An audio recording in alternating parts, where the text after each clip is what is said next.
ब्रह्मजज्ञानं प्रथमं पुरस्तात् विसीमृतः सुरुचो वेन आवह स बुध्निया उपमा अस्य विष्ठाः सतश्च योनिमसतश्च विवः पिता विराजा मृषभो रयीणाम् अंतरिक्षं विश्वरूप आविवेश तमर्कैर अभ्यर्चन्ति वत्सं ब्रह्मसन्तं ब्रह्मणा वर्धयन्तः ब्रह्मदेवा न जनयत ब्रह्म विश्वमिदं जगत् ब्रह्मणः क्षत्रं निर्मितं ब्रह्म ब्राह्मणात्मना अन्तरस्मिन्निमे लोकाः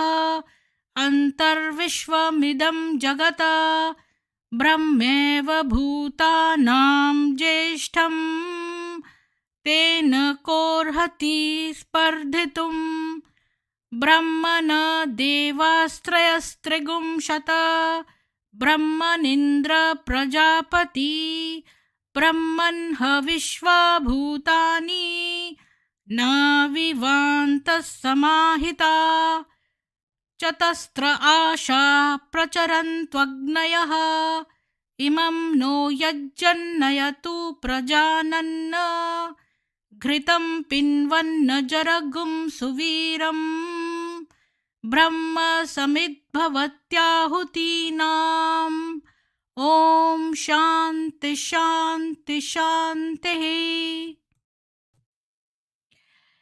सभी को सुप्रभात और जय श्री ब्रह्मा बाबा जो हमारे ब्रह्मा बाबा हैं। जय श्री ब्रह्मा जी। तो आप सभी लोगों को बहुत बहुत साधुवाद। जय शिवानी, जय भवानी, जय श्री राम। और मैं यहाँ पर एक इनविटेशन दे देती हूँ। वैसे तो मैंने ये स्पेशली नेहा जी के लिए रखा है, तो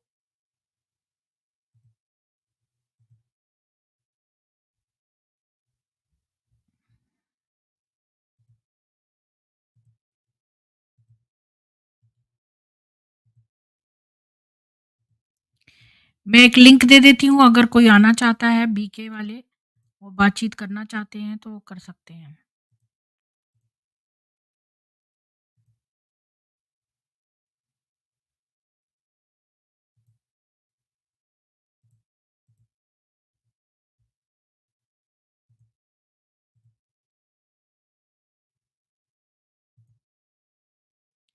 जी, तो मुझे अरुण जी का मैसेज आया कि वो कोई नेहा जी हैं जो समर्पित हैं थी और अब वो एक्स बीके हो गई हैं, तो वो बातचीत करना चाहती हैं। तो मैंने आज उनका जो है खाली इंट्रोडक्शन ले लेंगे और फिर उनसे डिटेल में बात करेंगे बाद में। तो मैंने जो है उनको लिंक भेज दिया है और साथ में यहाँ पर भी पिन कमेंट में डाल दिया है। तो यहाँ पर मैं फिर से रिपीट कर देती हूँ जो मैंने शायद अभी एक और खोला था, जो मैंने मुस्तफ़ा खान के साथ डिबेट करने के लिए एक स्ट्रीम खोली थी। तो उसमें मैंने बताया था कि कैसे ब्रह्म कुमारियाँ अपने जीते जी ही अपना श्राद्ध कर देती हैं।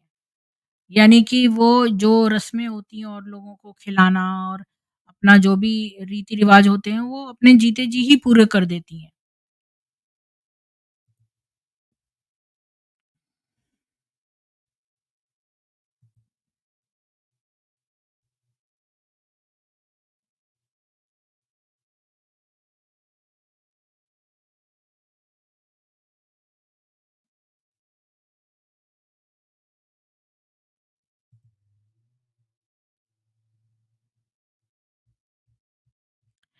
तो अभी तक हमने बहुत सारे जो हैं ये ब्रह्म कुमारियों के क्राइम्स जाने कि ब्रह्म कुमारियाँ कैसे जो है वो अ, वैक्सिंग और वेनिंग करती हैं। मैं कल वो जो है मुझे मालूम है कि एक लिफ्टमैन नाम का एक यूके की एक ब्रह्म कुमारी है जिसका नाम एंथिया चर्च है और उसने एक किताब लिखी है लिफ्टमैन। तो कल मैं उसका इंटरव्यू देख रही थी, तो वो कह रही थी कि वो अब कभी भी ब्रह्म कुमारी उसमें नहीं जाएगी वापस।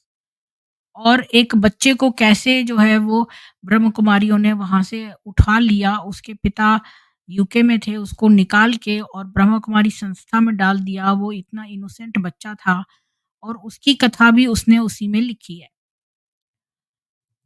तो रमेश यादव जी, आप ऊपर आना चाहते हैं? अभी तो कोई भी नहीं है, तो आप आ सकते हैं, मैंने लिंक दे दिया है, आप मेरे से बात कर सकते हैं।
जी, इंदु शर्मा जी, आपको भी राम-राम।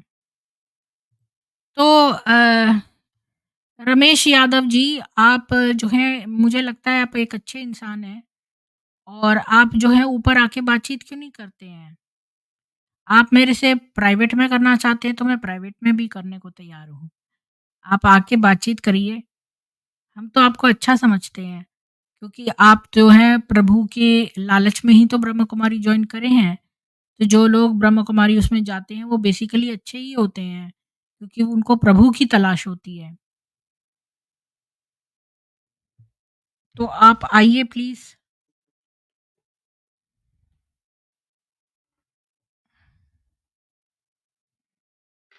कोई भी जॉइन नहीं हो रहा है, क्या चक्कर है?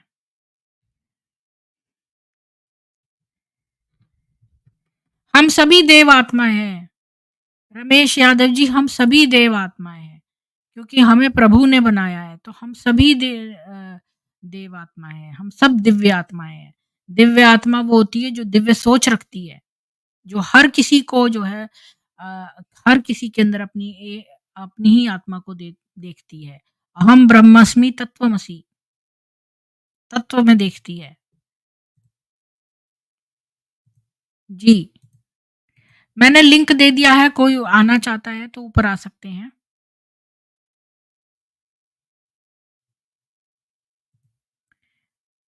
गीता तेरा ज्ञान अमृत, हम क्यों पढ़ें गीता तेरा ज्ञान अमृत? हम गीता ही क्यों ना पढ़ लें? गीता में ही इतना अच्छा दिया हुआ है कि हमें कोई और कुछ पढ़ने की जरूरत ही नहीं है। भगवत गीता पढ़ें।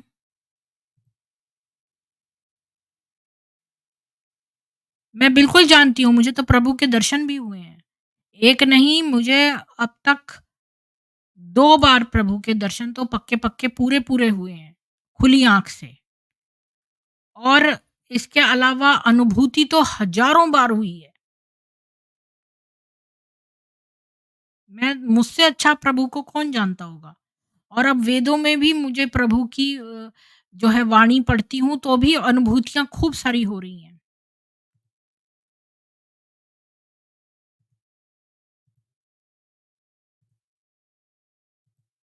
बिल्कुल मनोज जी, हम सभी भगवान के बच्चे हैं, सभी दिव्य आत्माएँ हैं। जी,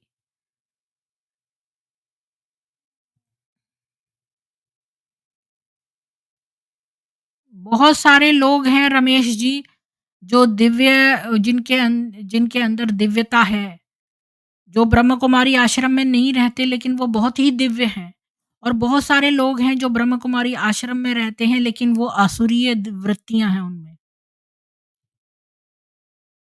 गीता में कृष्ण को भगवान बताकर सब गड़बड़ कर दिया है। गीता कृष्ण की माँ है। अ, श्री कृष्ण के 2 गुरु थे, गुरु संदीपनी और घोर आंगिरस। घोर आंगिरस थे जो श्री कृष्ण के अंदर जो है जीता जान दे रहे थे। क्योंकि ये जान जो है वो उन्हें श्री कृष्ण ने ही को घोर आंगिरस ने दिया था।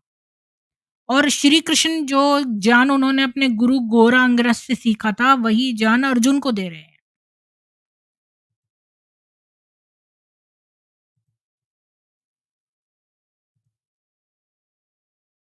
दुनिया में कोई भी कहीं भी जाता है, चाहे केदारनाथ, बद्रीनाथ, इस्कॉन, धार्मिक सत्संग, सबकी अपनी-अपनी बुद्धि है, सबका अपना स्वभाव, संस्कार है, सबका अपना चरित्र है, कोई अच्छे हैं, कोई बुरे। बिल्कुल सही आपने कहा ये बात।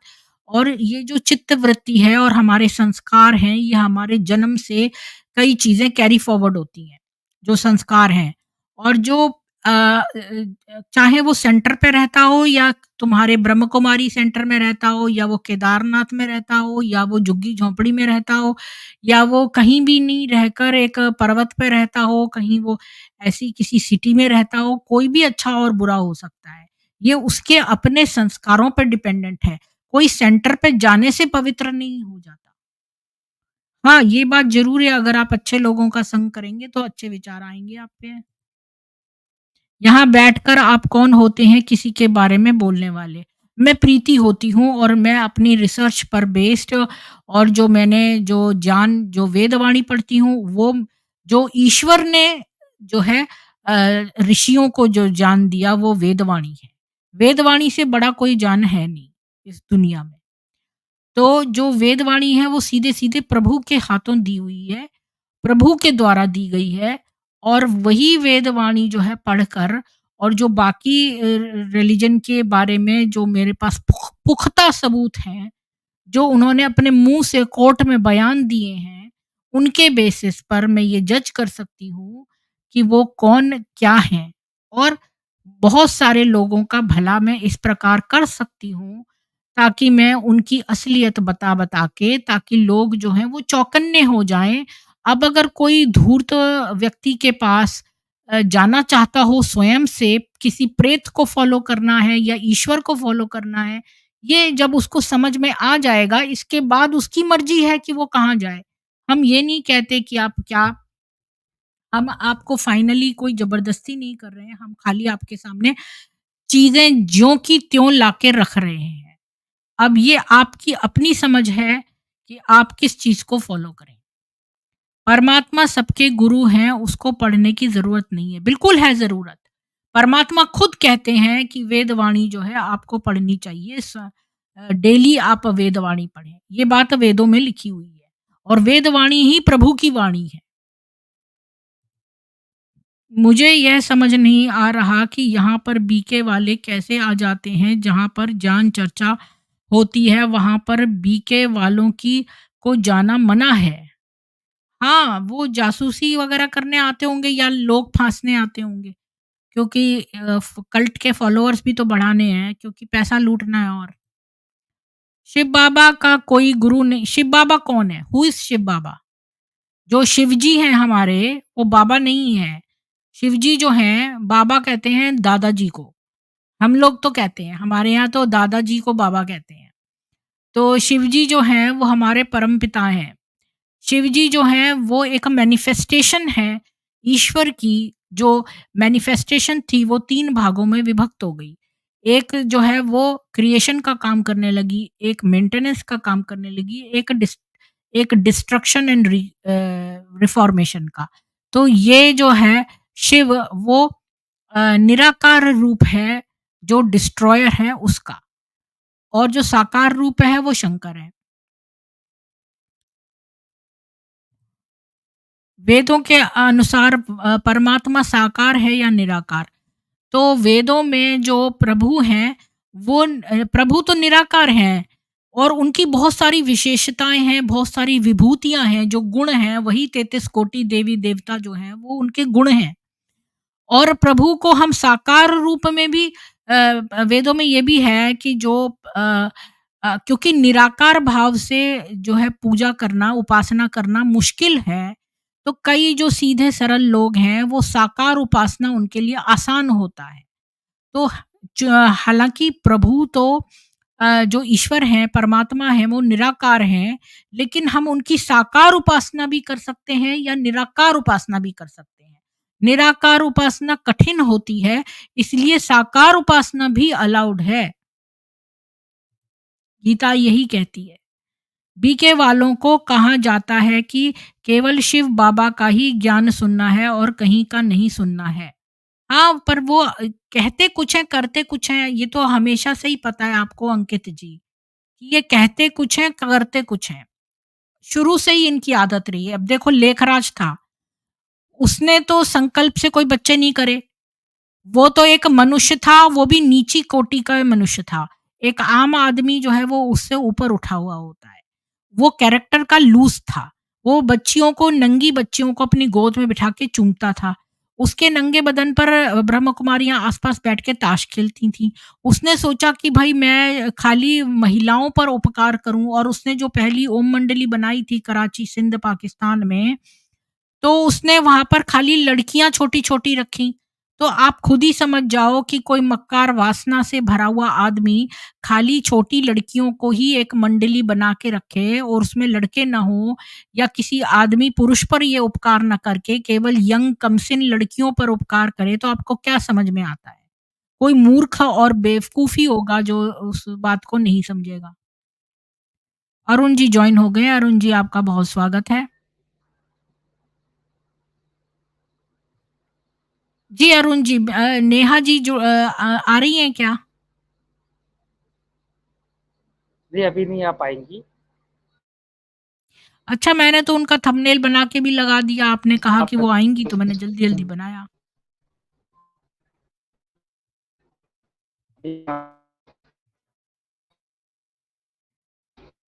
तो इसको अ, अगर अगर चाहें तो हम इसको स्ट्रीम में भी बदल सकते हैं कि गृहस्थियाँ कितनी उजाड़ी हैं, आपके पास ऐसा कोई डाटा है?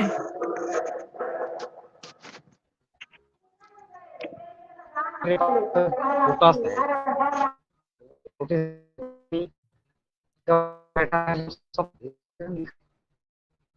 मेरी तकलीफ ये है आपकी कि आवाज़ सब कट-कट के नहीं आ बोल रही थी। सकता फिलहाल। आवाज कट के आ रही है अभी आपकी। जी, मैं और पीछे से बहुत शोर भी आ रहा है इनके। बोलिए राजीव जी। ये जी राजीव जी नमस्कार आपके मैम। बैक से आ रहा है शोर। हाँ, मेरी तरफ आप से ही आ कहाँ रहा है यहाँ बैठे हो? पे। ये कहाँ बैठे हो अभी आप? हमारे तरफ शिव चर्चा होती है, तो वही शिव चर्चा हो रही है गांव में। अच्छा, हाँ, वहाँ लोग जो बोली है उसी भाषा भोजपुरी भाषा में हो रही है यहाँ पर। अच्छा। जी। तो आज इसको बदल के स्ट्रीम को क्योंकि नेहा जी नहीं आई, बड़ा शोर आ रहा है राजीव जी, कुछ समझ नहीं आ रहा है। आप किसी क्वाइट जगह पे जा सकते हैं? मतलब गाँव में जहाँ हो रहा है माइक वाइक लगा, वहाँ क्यों बैठे हैं आप? कहीं और दूसरी तरफ चले जाइए। वहाँ से काफ़ी काफ़ी दूर है, लेकिन चूँकि एक जगह बहुत ज़्यादा वॉल्यूम है और गाँव छोटा है, अब वहीं से अब तो चारों आप तरफ फैल रहा दरवाज़ा है अगर आवाज़। बंद कर लें, अपने कमरे का दरवाज़ा बंद कर लें तो आवाज़ आ रही है क्या? जी, जी, देख रहे हैं, ट्राई कर वो रहे हैं। अच्छा। प्रीति जी वो भी पॉसिबल हाँ, अरुण नहीं जी। है, गाँव में माइक बहुत लंबे लगते हैं। अच्छा, तो अरुण जी क्या बोल रहे थे आप नेहा जी के लिए? उनसे मेरी 2 दिन बात हुई है, वो स्ट्रीम में जुड़ना चाहती हैं। तो मैंने उनको पूछा था कि आपका पॉइंट ऑफ व्यू क्या है? तो बोली जो आप लोग स्ट्रीम में 3 दिन से मैं देख रही हूँ, जो बात कर रहे हैं वो परफेक्ट है। तो उस बारे में मैं कुछ ऐड करना चाहती हूँ। मैंने उनको साफ बोला था कि आप जुड़ना चाहती हैं, प्रो बीके हैं, एक्स बीके हैं या बीके हैं। अगर बीके हैं तो अपना प्रोफाइल दीजिए, एक्स बीके हैं तो भी बताइए, ताकि हम उस हिसाब से आपको प्रेज़ेंट कर सकें। हम भी तैयारी करेंगे ना। तो क्या बोली? तो उन्होंने कहा कि नहीं आप उन्होंने ये कहा कि मैं कुछ पॉइंट्स रखूँगी जो आप कह रहे हैं, उसमें कुछ ऐड करूँगी। कि ऐसा मेरे साथ भी हुआ है। अच्छा, लेकिन मुझे तो वो जुड़ना करें नहीं आता जॉइन, है। बताएँ फिर उनके साथ क्या हुआ है? अभी उनसे बात करना मुश्किल है यहाँ पे 21 है। इंडिया के हिसाब से टाइम रात को ज़्यादा हो रहा है। किसी महिला से बात करना मेरे लिए गलत है। कितने बजे हैं अभी? 9:30 बज गए हैं। तो आप टेक्स्ट भेज दीजिए ना, आप फ़ोन मत करिए, टेक्स्ट भेज दीजिए व्हाट्सएप पे। कोशिश करता हूँ, बाकी उनको लोग बहुत जुड़ने को तैयार उनको हैं। ना आप बातचीत ना करिए, आप टेक्स्ट भेज दीजिए कि आपका वेट हो रहा है और लिंक भेज अच्छा, दीजिए। दूसरा मैं ये कह रहा था, बहुत लोग आना चाहते हैं, उनके अंदर भय बिठा रखा है। अब पता नहीं भय कौन-सा है कि ब्रह्म कुमारी वाले के पास गुंडे हैं, पुलिस तो वो शक्ल कुछ अपनी करती बिना है। दिखाए कैमरा ऑफ करके जो है नाम बदल के नहीं, तो आ सकते हैं ना। वो सब मैंने उनको भेज दिया है लिख के। वो सब मैंने कर दिया है। मैं हर आदमी से यही कहता हूँ कि वो जैसे आना है, जब आना है तब आइए। नाम भी छुपा दीजिए, अपनी शक्ल भी छुपाइए। जो सत्य है हुँ, वो बताइए।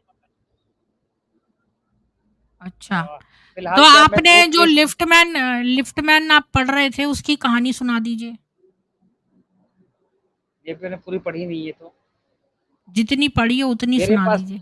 मेरे मेरे पास 300-300 पेज की बुक्स आ रही हैं। एक दिन में एक आदमी कितना पढ़ेगा? और तो आज तो मुझे आपने टाइम भी नहीं जितनी मिला कुछ पढ़ी है वो देखने का। सुना दीजिए, जितनी पढ़ी है वो नहीं सुना दीजिए। नहीं, फिलहाल मुझे कुछ दिमाग में आ नहीं रहा है, क्योंकि आज मैं अच्छा, बहुत अपने बिज़नेस में तकलीफ में था। अच्छा। तो आप क्या चाहते हैं, क्योंकि ये मैं अपना स्ट्रीम जो है इसको क्लोज़ कर दें, या ये स्ट्रीम में हम गृहस्थियाँ कितनी उजाड़ी हैं इसका कोई आंकड़ा है आप पे तो वो दिखा दें? ये ये स्ट्रीम क्लोज़ नहीं करनी है, मैं तो ये चाहता हूँ। नहीं, आज के लिए क्या टॉपिक रखें? क्या आज तो स्ट्रीम मैंने तो हाँ, थंबनेल अब में अभी नेहा बना दी है। अभी तो वो अब कल मैं में क्या यूज़ कर लेंगे, कोई आपके इश्यू नहीं है। कहने पर मैंने नेहा का लगा दिया। अब आगे से जो आप कहोगे तो मैं ठीक है, नहीं लगाया करूँगी थंबनेल, क्योंकि आप जो है ना वो कुछ बोलते हो फिर कोई इश्यू नहीं है लास्ट उसमें। मिनट आप चेंज हो जाते हो। मैंने आपसे कहा था वो आ सकती हैं। अब अच्छा, रात तो को अभी 9:30 क्या बजे करें नहीं आ फिर? सकती है, मान लीजिए। तो अभी क्या स्ट्रीम क्लोज़ गृहस्थियाँ कीजिए कितनी और उजाड़ी कह हैं, दीजिए इस ये टॉपिक करके और इस पर बातचीत करें? या आपको ये जानकारी है मृत्यु का भोग जो है ये वाली मैं स्ट्रीम कर सकती हूँ कि ये जीते हाँ, जी अपने हाँ, हाँ, मरने हाँ, का हाँ, भोग एक लगाती हैं, इस हाँ, पर बात करिए। हाँ, हाँ, मैं बता देता हूँ। हाँ, ये सब इनकी बिज़नेस पॉलिसी है पैसों के लिए। अ, हमारे स्ट्रीम की वजह से जैसे इनकी एक होती थी संदेशी, हर रीजनल ऑफिस में जो 5,000 रुपए लेती थी और भगवान से जाके मिल के आती थी और बताती थी आपके पूर्वज कैसी हैं। अब वो चीज़ क्लोज़ हो रही है इनकी, संदेशियाँ बंद हो रही हैं इनकी। अभी कोई माउंट आबू में आदमी आया था, भोग लगाना थर्सडे, थर्सडे को इनका भोग लगता है। उस दिन संदेशी पैसा लेती है और भगवान से मिलके आपको बताती है कि आपके माताजी जो मर गए, पिताजी मर गए, वो कहाँ गए हैं। तो पहले 3,000 उनका 3,000 फीस थी, फिर 5,000 हो गई थी, अब 20-25,000 रुपये हो गई है। और अब इनके किसी भी सेंटर में संदेशी हो, तो ये जो भी ब्रह्म बताइए कुमारी फीस से जुड़े किस हो तो बात मुझे की है, बता ये दें, नहीं मैं उन समझ संदेश में आया। समझ नहीं आया फीस किस बात की है? आपसे वो फीस। हाँ, हाँ, हाँ, हाँ, मैं बता देता हूँ। जैसे इनके ब्लाइंड फॉलोवर हैं, उनकी माताजी मर गई, मतलब उनको माताजी पता करना है मेरी बीके थी माताजी या गई नॉन कहाँ? बीके थी? माताजी लौकिक थी या बीके नॉन थी? बीके थी, हाँ, लौकिक थी। अलौकिक थी। फिर? उसके बाद ही इंसान तो इंसान है। वो 2 तरफ सोचता है, एक तरफ इनकी तरफ बीके की तरफ सोचता है, एक तरफ अपने जीवन की तरफ सोचता है। उसको पता करना है। और ये बीके वाली बहुत चालू हैं दीदियाँ, कि कोई आदमी मर गया है, तो हम तुम्हें बताएँगे तुम्हारे माता-पिता कहाँ गए हैं। तो फीस लेती थी, अब वो तो ये खत्म हो कैसे रहा है। बताएँगी कि अब कहाँ गए मैं हैं? इनको कैसे पता चलेगा? आपसे पैसा लेंगी, मैंने आपसे पैसा लिया, अपने कमरे में गया, आधे घंटे बाद आया और आधे घंटे बाद आया, मैंने आपको जो बताया आप मेरे पे ट्रस्ट करती हैं तो मुझे मान जाएँगी, जो मैंने कहा वो सच होगा। मरने के बाद कौन कहाँ गया है किसी को पता नहीं है। ट्रस्ट भी तो है ये। पैसा ये उसका पैसा ले लेंगी। अंधभक्ति का फायदा उठाना है। तो मतलब अब ये मैं कह कमरे रहा हूँ में गई बीके हैं में तो कौन ये मिल के आई हैं, इसका क्या सबूत है? सबूत नहीं चाहिए हमें। अब मैं खुला चैलेंज कर रहा हूँ बीके वालों से, संदेशी माउंट आबू में बैठी है, मेरी माँ कहाँ है मुझे बताए, मेरी बहन कहाँ है मुझे बताए। मैं चैलेंज करता हूँ, पैसा दूंगा, 25 चाहिए, 50 चाहिए, कितना चाहिए मैं दूंगा। मेरी बहन की रिपोर्ट मुझे चाहिए। आप इसको पर्सनल दे मत सकते हैं बनाइए क्या? अरुण जी। अभी आप बता रहे हैं नहीं मरने पर मरने समय ये फीस लेती हैं 2200 से लेकर 5000 रुपए तक लेती हैं, और फिर आपका जो पहले पेरेंट्स का दाह संस्कार ये करवाएंगी। इनका सीधा सा कहना है कि इनके यहाँ कुछ महिलाएं हैं, 4-5 सेंटर में एक होती है संदेशी, उनका नाम है। संदेश लेके जाना और संदेश लेके आना। वो मेडिटेशन में जाती हैं, भगवान से मिलती हैं, कहाँ पे है। तो जी। ऐसा आके यहाँ झूठ बोल देती हैं। जो कल्ट माइंड अच्छा। कंट्रोल में आदमी उसको मान जाता है बेचारा। अभी एक आदमी जी। आया था नागपुर से, जिसकी हम्म। माँ मर गई थी। माउंट आबू आया था कि मेरी माँ कहाँ गई है पता दो। तो इन्होंने बोला तू फंड कितना देगा। उसने कुल मिला के बोला मैं 15,000 तक दे सकता हूँ। उसको मना कर दिया गया। और शायद वो आदमी कहीं सुन रहा होगा तो अच्छी बात है, मना कर दिया। इनको अब संदेशी के लिए माउंट आबू में 50,000 रुपए चाहिए। ये तो आगा खानी मतलब स्टाइल है। आप वो जो अंधविश्वास। मुखी था आगा खानी, हाँ बस। वो भी तो यही काम करता है हाँ बिल्कुल एग्जैक्ट वही है। सेम। पैसा लेकर जो है वो आपके बिल्कुल। वो तो रिश्तेदार को भेजेगा जन्नत। उसका टिकट है, जन्नत का टिकट का पैसा वो कितने लाख रुपए है एक जन्नत के टिकट का। वो वहाँ पर देते हैं पैसा और वो गारंटी लेता है कि मैं इनको जन्नत भेजूँगा, और पैसा लेता है। और उसके बदले में नहीं सोना-चांदी भी ले लेता है। प्रीति जी, मैं कहता हूँ कि मैं आपको कनाडा से इंडिया भेज दूंगा। जब कनाडा से इंडिया पहुंचेंगी तो आप मुझे फोन तो करेंगी। मैं दुनिया को दिखा सकता हूँ कि प्रीति जी इंडिया पहुंच गई हैं। क्या ये दिखा सकती हैं कि मेरे पिताजी मर गए, मैंने 5 लाख रुपए दे दिया। मेरे पिताजी स्वर्ग पहुंच गए, दिखा सकती हैं जब क्या? इनका मोहम्मद एक घोड़ा, एक जो वो है गधी जो है जिसका मुँह इंसान जैसा है, उस पर बैठकर जो है वो 7वें बुराक नाम के एक आकाश में उड़ गधी गया पर था। आकाश में, और आकाश में उड़ 7वें, गया और था। हर आसमान का एक दरवाज़ा था। वो पहले जाके खटखट करता है, तो जो इसको लेके गया था वो बोलता है कौन है? तो अच्छा तुम आए, और तुम्हारे साथ कौन है? तो वो कहता है मोहम्मद है। तो अच्छा ये कौन है? तो वो बताता है और फिर वो उसको आने देता है। फिर सेम चीज़ रिपीट होती है, वो दूसरे जो है आसमान में जाता है, उस आसमान का भी दरवाज़ा है, फिर वो दरवाज़ा खटखटाते हैं, फिर सेम चीज़ रिपीट होती है, ऐसे वो 7 बार बोलता है। तो मतलब 7 आसमान तक वो गया था। तो किसने देखा था? किसी ने भी नहीं देखा। पर ये सारे लोग क्या उसके बारे में इतने जो है विश्वास से कहते हैं। चलिए, कोई उत्तम जी आए हैं, आपका स्वागत है उत्तम जी। हाँ। अ, आप थोड़ा-सा बताइए, आप ब्रह्म कुमार हैं या आप वही जो प्रो बीके हैं या नॉन बीके हैं? आपने अपने आप को म्यूट करा हुआ है, प्लीज़ अनम्यूट होकर बोलिए। हेलो, हेलो, हाँ, आपकी आवाज़ आ रही है, थोड़ा ऊँचा हेलो। बोलिए। हाँ जी, बोलिए। जी, जी। मैं एक्स बीके हूँ। मैं बीके में अच्छा, कितने रेगुलर साल जाता आप था, समर्पित लेकिन थे? थोड़ा ऊँचा बोलिए, आपकी आवाज़ बहुत कम आ रही है। मैं समर्पित नहीं था, सिर्फ सेंटर पे जाता था। पहले मैंने कोर्स किया था, उसके बाद लॉकडाउन लग गया, तो फिर मैं सेंटर नहीं जा पाया। फिर 3 साल बाद जो मुझे ले गया था सेंटर पे, उसने बोला मुझे, तो फिर मैं वापस सेंटर पे गया। तो फिर धीरे-धीरे जाना चालू किया। फिर मुझे माउंट आबू ले गए, और फिर वहाँ से मैं लौटा तब अरुण जी ने एक ग्रुप बनाया था, उसमें जुड़ गया। फिर मैं एक बीके एक्सपीरियंस वाले एक्सपोज्ड वाले वीडियो देखता था, तो उससे मैं बच गया। फिर मैं बीके से निकल गया। अच्छा, तो हेलो। आप बीके में क्यों जुड़े? टॉप 3 रीज़न बताइए, और बीके में निकले को क्यों, वो भी टॉप 3 रीज़न बताइए। बीके में जुड़ने का एक तो रीजन ये था कि दोस्त ने बोला था कि भाई मेडिटेशन वगैरह है आध्यात्मिक, तो उस वजह से मैं वहाँ पे चला गया मेडिटेशन के लिए। फिर मैं वहाँ पे गया तो दीदियों का थोड़ा व्यवहार अच्छा लगा, वो हँस के बुलाती थी। तो फिर ऐसे मैंने थोड़ा जाना चालू किया। मुझे लगा कि कुछ अच्छा ही सिखा रहे हैं। फिर तो ऐसे थोड़ा-थोड़ा टाइम चला। फिर मैं जब अरुण जी से जुड़ा तो फिर एक्सपोज़ वाले वीडियो देखे तो फिर मैं समझ गया कि भई ये तो बराबर नहीं है।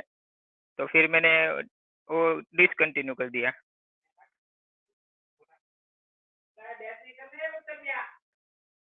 तो आपने डिसकंटिन्यू क्यों किया मुझे समझ नहीं आया। आपने अरुण जी की वजह से डिसकंटिन्यू किया या आपके दिमाग में कुछ और बात आई? वो पहले मुझे कुछ पता नहीं था, अच्छा-अच्छा लगा ऊपर से इसलिए मैं जाता था, लेकिन फिर मुझे अंदर की सच्चाई सब पता चली, फिर मैंने छोड़ दिया। क्या फिर मुझे क्या लगा कि सच्चाई भई पता यहाँ तो चली जाके ऐसी जो आपने छोड़ा? वो सच्चाई बताइए, 3 ऐसी सच्चाइयाँ बताइए जो आपने इस वजह से छोड़ा। एक तो ये है कि हमें जो सिखाया जाता है, हमारा जो इतिहास है, जो वेद पुराण वगैरह है, उसके एकदम विपरीत सब एक तो बातें वो होती है। फिर उनका सब जो स्टोरी स्टोरी जैसा लगता है मुझे, उनका जो थियरी है वो। फिर उनका वो जो विनाश वाली भविष्यवाणी है, वो एक बहुत ही गंदी बात है, जिससे लोग फ़ियर में आके अपना जॉब वगैरह छोड़ देते हैं, वो दान कर देते हैं। वो एक सही नहीं लगा। फिर मुझे पहले से ही ऐसा था कि भाई किसी के शरीर में भगवान आए, फिर ज्ञान सुनाए, उसमें मुझे कुछ स्टोरी जैसा लगता था, कुछ मतलब हकीकत जैसा कुछ लगता ही नहीं था पहले से। मतलब आपको इनके विनाश की बात जो है वो सही नहीं लगी, एक ये बात। दूसरी बात? दूसरी बात तो इनका जो वर्ल्ड ड्रामा है 5 साल का, वो हुँ, अच्छा नहीं लगा। हुँ, फिर जैसे-जैसे मैं सर्च करता गया, वैसे-वैसे मुझे इनका सब वेबसाइट भी मिले कुछ, जहाँ से हुँ, इनका वो सब पता चला, हुँ, एक्सपीरियंस वगैरह। तो फिर मैं समझ गया कि भई इसमें जाने जैसा नहीं है, हुँ। इससे दूर रहना अच्छा है। जी, तो बहुत अच्छा हुआ। तो आपने कितने साल बर्बाद किए अपने ब्रह्म कुमारी आश्रम में? हाँ, वैसे तो क्या है कि मैंने जैसे ही कोर्स किया फिर 3 साल लॉकडाउन हो गया तो मैं घर पे ही था। तो अच्छा। वैसे तो देखिए ना तो 6 महीने होंगे उसमें मैंने थोड़ा-थोड़ा फ़ॉलो किया। हुँ, वो तो मैं निकल गया वरना ज़्यादा भी फ़ॉलो करने लगता वो मुझे अगर सच्चाई पता नहीं चली होती, तो मैं तो फँस ही जाता क्योंकि अच्छे-अच्छे जो होते हैं ना अ, आध्यात्मिक स्पिरिचुअल सब लीडर्स वग़ैरह, वो भी इनकी बातों में आ जाते हैं। तो भोले लोग तो वैसे ही आसान रहता है इनके लिए। बड़े-बड़े हुँ, लोगों को भी ये लोग फँसा लेते हैं, कुछ भी हाँ। बता के, कुछ भी फैसिलिटी वग़ैरह देते हैं। वो मधुबन जाते हैं ना, नहीं, वो वहाँ आपने पे तो शैतान पिक्चर देखी है, शैतान पिक्चर? जी, जी, देखिए। देखी है? बस, तो जी। फिर वैसे ही है ना।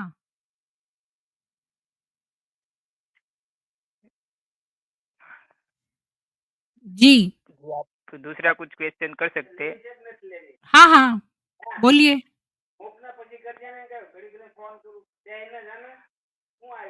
अगर आपको दूसरा कुछ जानना है, अगर मधुबन के बारे में या फिर मतलब तो मैं आप तो पूछ सकते हैं मुझसे। अरुण जी से अलग बात पूछ रही थी, उन्होंने कुछ और ही बताया, वो संदेशी वाली बात बताई। मैं ये कह रही थी कि जो ब्रह्म कुमारियाँ खुद अपना ही श्राद्ध कर देती हैं। मतलब मेरे पास सुरेश कुमार जी की मेल आई थी, वो मैं मेल जो है आप लोगों के साथ शेयर कर देती हूँ। तो वो मैं उसकी बात बता रही थी एक और उसमें स्ट्रीम में, तो सुरेश जी ने मुझे लिखा कि क्या है ये चीज़? तो उन्होंने मुझे ये बताया है कि मैं शेयर कर देती हूँ, उनकी मेल पढ़ देती हूँ।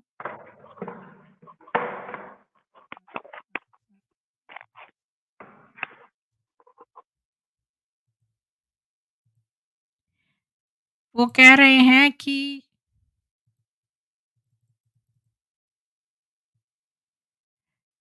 दीदी जी राम राम। आज मैं बीके की 3 बहनों को टॉर्चर यूट्यूब पर सुन रहा था जिसमें बहन कह रही थी कि ये जिंदा का श्राद्ध भी कराते हैं। वो आपको समझ नहीं आया कि जिंदा का कैसे कराते हैं? मैं आपको बताता हूँ, जैसे कोई मर जाता है तो उसके परिवार वाले उसकी तेरहवीं करते हैं आत्मा की शांति के लिए। 12 ब्राह्मणों को भोजन कराकर उनको दान दक्षिणा देते हैं और उस दिन रिश्तेदारों व मिलने-जुलने वालों को भी भोजन जैसे पूड़ी, सब्जी, लड्डू आदि कराया जाता है।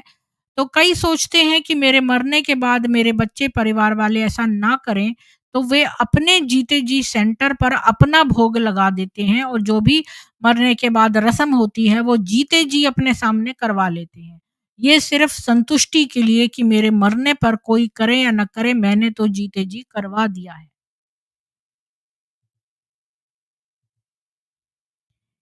तो ये वाली बात। तो दूसरा एक मैं बताना चाहता हूँ। जी, जो बोलिए। मधुवन है वहाँ पे सिर्फ जो जेंट्स होते हैं पुरुष उनको ही समर्पित किया जाता है और कुछ अच्छी स्पीकर दीदियाँ होती है उनको वहाँ पे रखते हैं। लेकिन क्या है कि वहाँ पे सब उनका टूर्स ट्रैवल्स और ज़्यादातर लोग आते रहते हैं। पूरे साल भर इनका प्रोग्राम चलता है। और 7 दिन का जो कोर्स होता है वो मधुबन में भी कराते हैं। तो थोड़े-थोड़े लोगों का ग्रुप जाता है। फिर यहाँ पे अगस्त से लेके मार्च तक अगस्त से लेके भट्टिया का प्रोग्राम चलता है। फिर मार्च से लेके दिसंबर वगैरह तक बाबा मिलन चलता है। तो ऐसे पूरा साल इनका चलता ही रहता है। बीच में वो सब पॉलिटिक्स को इनवाइट करते हैं, सब सीएम फिर वो एमएलए उनको इनवाइट करते हैं, गवर्नर वगैरह को। तो ऐसे इनका सब मार्केटिंग चलता रहता है। और जो मधुवन है वहाँ पे लास्ट टाइम मैं जब गया तो मैंने एक चीज नोटिस किया कि जो बड़े-बड़े समर्पित जो होते हैं वो भी जो सेवा के लिए आते हैं उनको डराते हैं कि बताओ ब्रह्मा के कितने साल है। तो हमारे भी शास्त्र पुराण में आते हैं जैसे 100 साल। तो बताते हैं कि 2036 से लेके अभी 1936 से लेके अभी 2036 तक कितने साल बचे। तो हम बोलते हैं कि भी कुछ ही साल बचे। तो वो फिर बोलते हैं कि भाई पढ़ाई का जॉब का वगैरह का क्या वगैरह का तो कुछ अर्थ ही नहीं है। तो तुम यहाँ पे सेवा करो, रेगुलर आते रहो, हर साल सेवा करो, ज्यादा ज्यादा टाइम भी रुक जाओ। कुछ लोग जो जो होते हैं ना बीके फॉलोअर्स, जो छोटी छोटी उम्र के युवा होते हैं वो भी इसमें फंस जाते हैं और वो मैंने देखा कि वो भी सेवा में लगे रहते हैं। जबकि उनको अपना करियर बनाना चाहिए, फिर वो जॉब करना चाहिए। लेकिन इनकी ये जो फिलोसॉफी है ना उसकी वजह से बहुत यंग लोगों को भी मैंने देखा। और क्या है कि यंग होते हैं तब तक वो काम पे रखते हैं, वहाँ पे सेवा लेते हैं, फिर उसके बाद तो उनका कुछ फ्यूचर वहाँ पे नहीं बचता है। और वहाँ पे सब रहने की, खाने पीने की सब डोनेशन जो आता है उससे सुविधा है। तो लोग ज़्यादा अट्रैक्ट होते हैं और हर साल इनका प्रोग्राम होता ही है। तो जो फॉलोअर्स है वो हर साल प्लानिंग करते ही है वहाँ पे जाने का। वहाँ पे जाते हैं, घूमते हैं, थोड़ा-थोड़ा वो इनका जो प्रोग्राम होता है उसमें होते हैं। तो हर साल जैसे ट्रिप जैसे घूमने जाते हैं ना वैसा हर साल सब फॉलोअर्स वहाँ पे जाते हैं। और इनके जो बड़े-बड़े जो है वहाँ पे मैंने देखा कि उनका जो समर्पित जो रहते हैं वरिष्ठ भाई जो यज्ञ से स्टार्टिंग से जुड़े हुए हैं, जिनकी जिम्मेदारी इंचार्ज की होती है। जैसे सेंटर पे जो मेन दीदी होती है उनको इंचार्ज बोलते हैं, वैसे यहाँ पे मधुबन में अलग अलग डिपार्टमेंट है। उसमें जो होती है ना उसमें जो भाई होते हैं उनको इंचार्ज बोलते हैं, जो पुराने होते हैं, सीनियर होते हैं। और वो तो एक तो डरा के वो वहाँ पे सेवा लेते हैं। फिर उनका वीआईपी भोजन होता है वो अलग से होता है। और एक बार मैंने देखा कि कुछ प्रोग्राम था ना तो जो मेन किचन हॉल है वहाँ पे फर्स्ट फ्लोर पे वहाँ पे कुछ प्रोग्राम था तो उनका था भोजन का। तो सब वो गोल्ड कलर का और सिल्वर कलर का मेन जो होते हैं वो लगाते हैं बेच। तो मैंने देखा कि लोग टूट पड़ रहे, वो वीआईपी भोजन था ना अच्छा। तो मतलब किसी की बारी नहीं आ रही, वो भोजन परोसने वाला है उसके पहले तो सब टूट पड़े। मैं देखा कि ये सब क्या है, ये लोग क्या मतलब इनको कुछ मिलेगा नहीं, ऐसे टूट टूट रहे।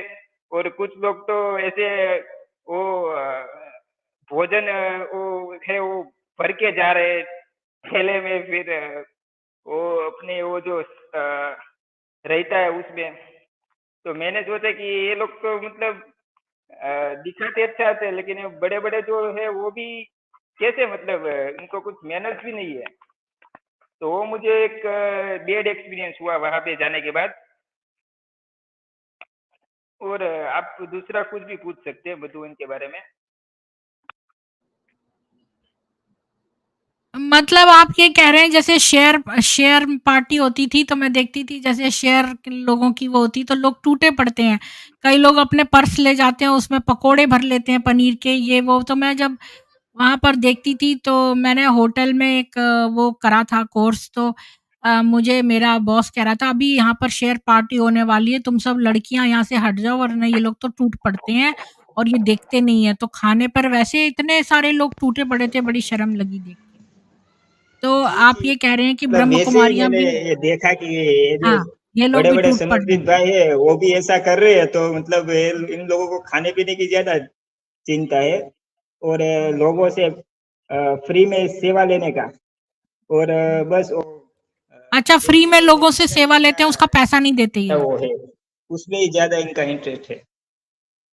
तो जो सेवा लेते हैं उनका जी, अरुण पैसा जी नहीं कुछ देते? पूछना जैसे चाह रहे हैं किसी आपसे। ऐसे इलेक्ट्रिशियन से काम करवाया, प्लम्बर से काम करवाया तो उसको पैसा नहीं देते? नहीं देते उसको जो है वो अरुण जी इशारे से कह रहे हैं। बोलिए अरुण जी। खाने-पीने के मामले में अमृतसर में गुरुद्वारा है, उससे बेहतर क्या माउंट आबू या कोई भी धार्मिक स्थल हो अच्छा नहीं है। अमृतसर के गुरुद्वारे में सब निष्पक्ष है। हाँ, उनके कायदे कानून है उसमें चलना पड़ेगा 15 मिनट के लिए।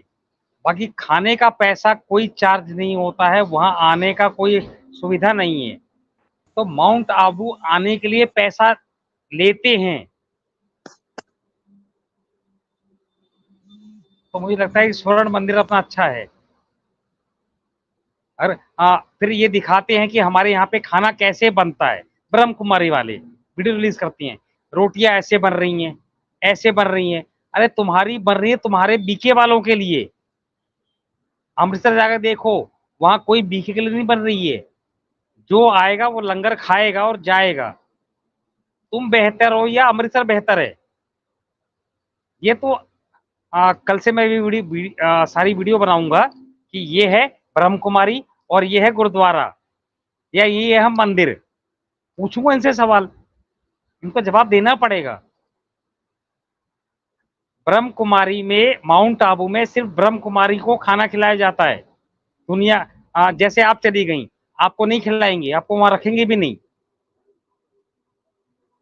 पैसा तुम दुनिया से लोगे, मैं वो साइट भी दूंगा आपको मतलब जहां ये जहां कि मैं बीके जाऊँ शिवानी तो या मेरे ब्रह्म। को नहीं खाना आपका कहने का ये मतलब है नहीं मैं नहीं, माउंट आबू घूमने जाऊँ हाँ तो मुझे नहीं, नहीं मिलेगा खाना? नहीं मिलेगा, एंट्री नहीं मिलेगी अंदर जाने की। अंदर जाने के लिए 15,000 रुपए देने पड़ेंगे आपको। हैं? मैं तो सोच रही थी फ्री हाँ, है।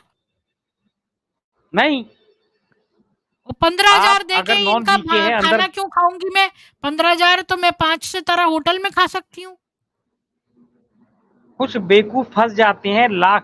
जैसे हम मच्छी पकड़ते फिशिंग करते हैं, कांटे डालते हैं, कोई मच्छी फंसती है ना, वैसे ये लोग फंसाते हैं माउंट आबू में। वहां पार्क बना हुआ है जो इनका नहीं है, जंगलात का है, उस पर कब्जा कर रखा है। वहां 70 साल के बुढ़े जो आता है पार्क घूमने के लिए, उससे अपनी बातें करती हैं। आओ बाबा आए हैं, बाबा आए हैं। आप कितना भी कह लो उस बुढ़े को, तू पागल है, बगल हट, जैसे बात नहीं करनी है, फिर भी पीछे पीछे घूमेगा। ऐसा कर रखा है। एक 70 साल का बुढ़ा आपके पीछे पीछे घूमेगा, बेटी मेरी बात सुन ले, बाबा आए हैं। आप बोल रहे चल बुढ़े हट, उसके बाद भी वो बुरा नहीं मानेगा, आपके पीछे घूमेगा। ऐसा कर रखा है उन्होंने पार्कों में। वहां पे वो पार्क की वीडियो बना के मैं सब दूंगा, मैं इनके एक एक पोल खोल के दूंगा। ये इतने नीच हैं ब्रह्म कुमारी वाले, इन्होंने नीचता की हद पार कर रखी है। परिवार तोड़ने से नीचता क्या हो? परिवार तोड़ दिए, बच्चों को बर्बाद कर दिया, उसके बाद की नीचता क्या होती है? कुछ नहीं होती है। और जैसे मेरी पत्नी मुझे छोड़ चली गई, मुझे कोई दुख नहीं है। उसका क्या होगा, क्या ये सँभाल लेंगे? मेरी पत्नी को बोलते हैं हम ब्राह्मण परिवार हैं, तो ये सँभाल लेंगे। आज की तारीख में उसको सँभाल पा रही हैं? मेरे बच्चों की फीस कोई भर पा रहा है? मैं तो पूछता था हूँ इनसे, तुम ब्राह्मण परिवार मुझसे अलग हो, कोई दिक्कत नहीं मुझे, मैं खुश हूँ। क्या मेरे बच्चों की फीस इनका ब्रह्म कुमारी का ब्राह्मण परिवार भरेगा? अगर भरता हो तो बताए और रसीद भेजे, पॉडकास्ट में आकर रसीद देखिए तेरे बच्चे की फीस भर गई है, मैं मान जाऊंगा। नहीं तो मैं भरता हूँ, मैं तैयार हूँ उसके लिए। अब ब्रह्म कुमारी वाले ये बता पाएंगे क्या? कोई नहीं बता पाएगा, इनमें दम नहीं है। ये झूठ कहीं खड़ा हो नहीं सकता, तो ये खड़े नहीं हो सकते कहीं भी। अब इनकी टांगे हिल रही हैं। अब मैं इनसे नहीं डरता हूँ, मुझे बहुत धमकी दे ली इन्होंने। इनकी धमकियों से मैं डरने वाला नहीं हूँ। मेरी मौत तो निश्चित है, एक समय पे वो होगी। प्रीति जी, आपकी भी जी, मौत जी, निश्चित है। जी, आप जब तक अभी जिंदा है इन्हीं तब के तक बारे कुछ में अच्छा बात काम करते कर हैं, लें। अब अपनी बात ना करिए।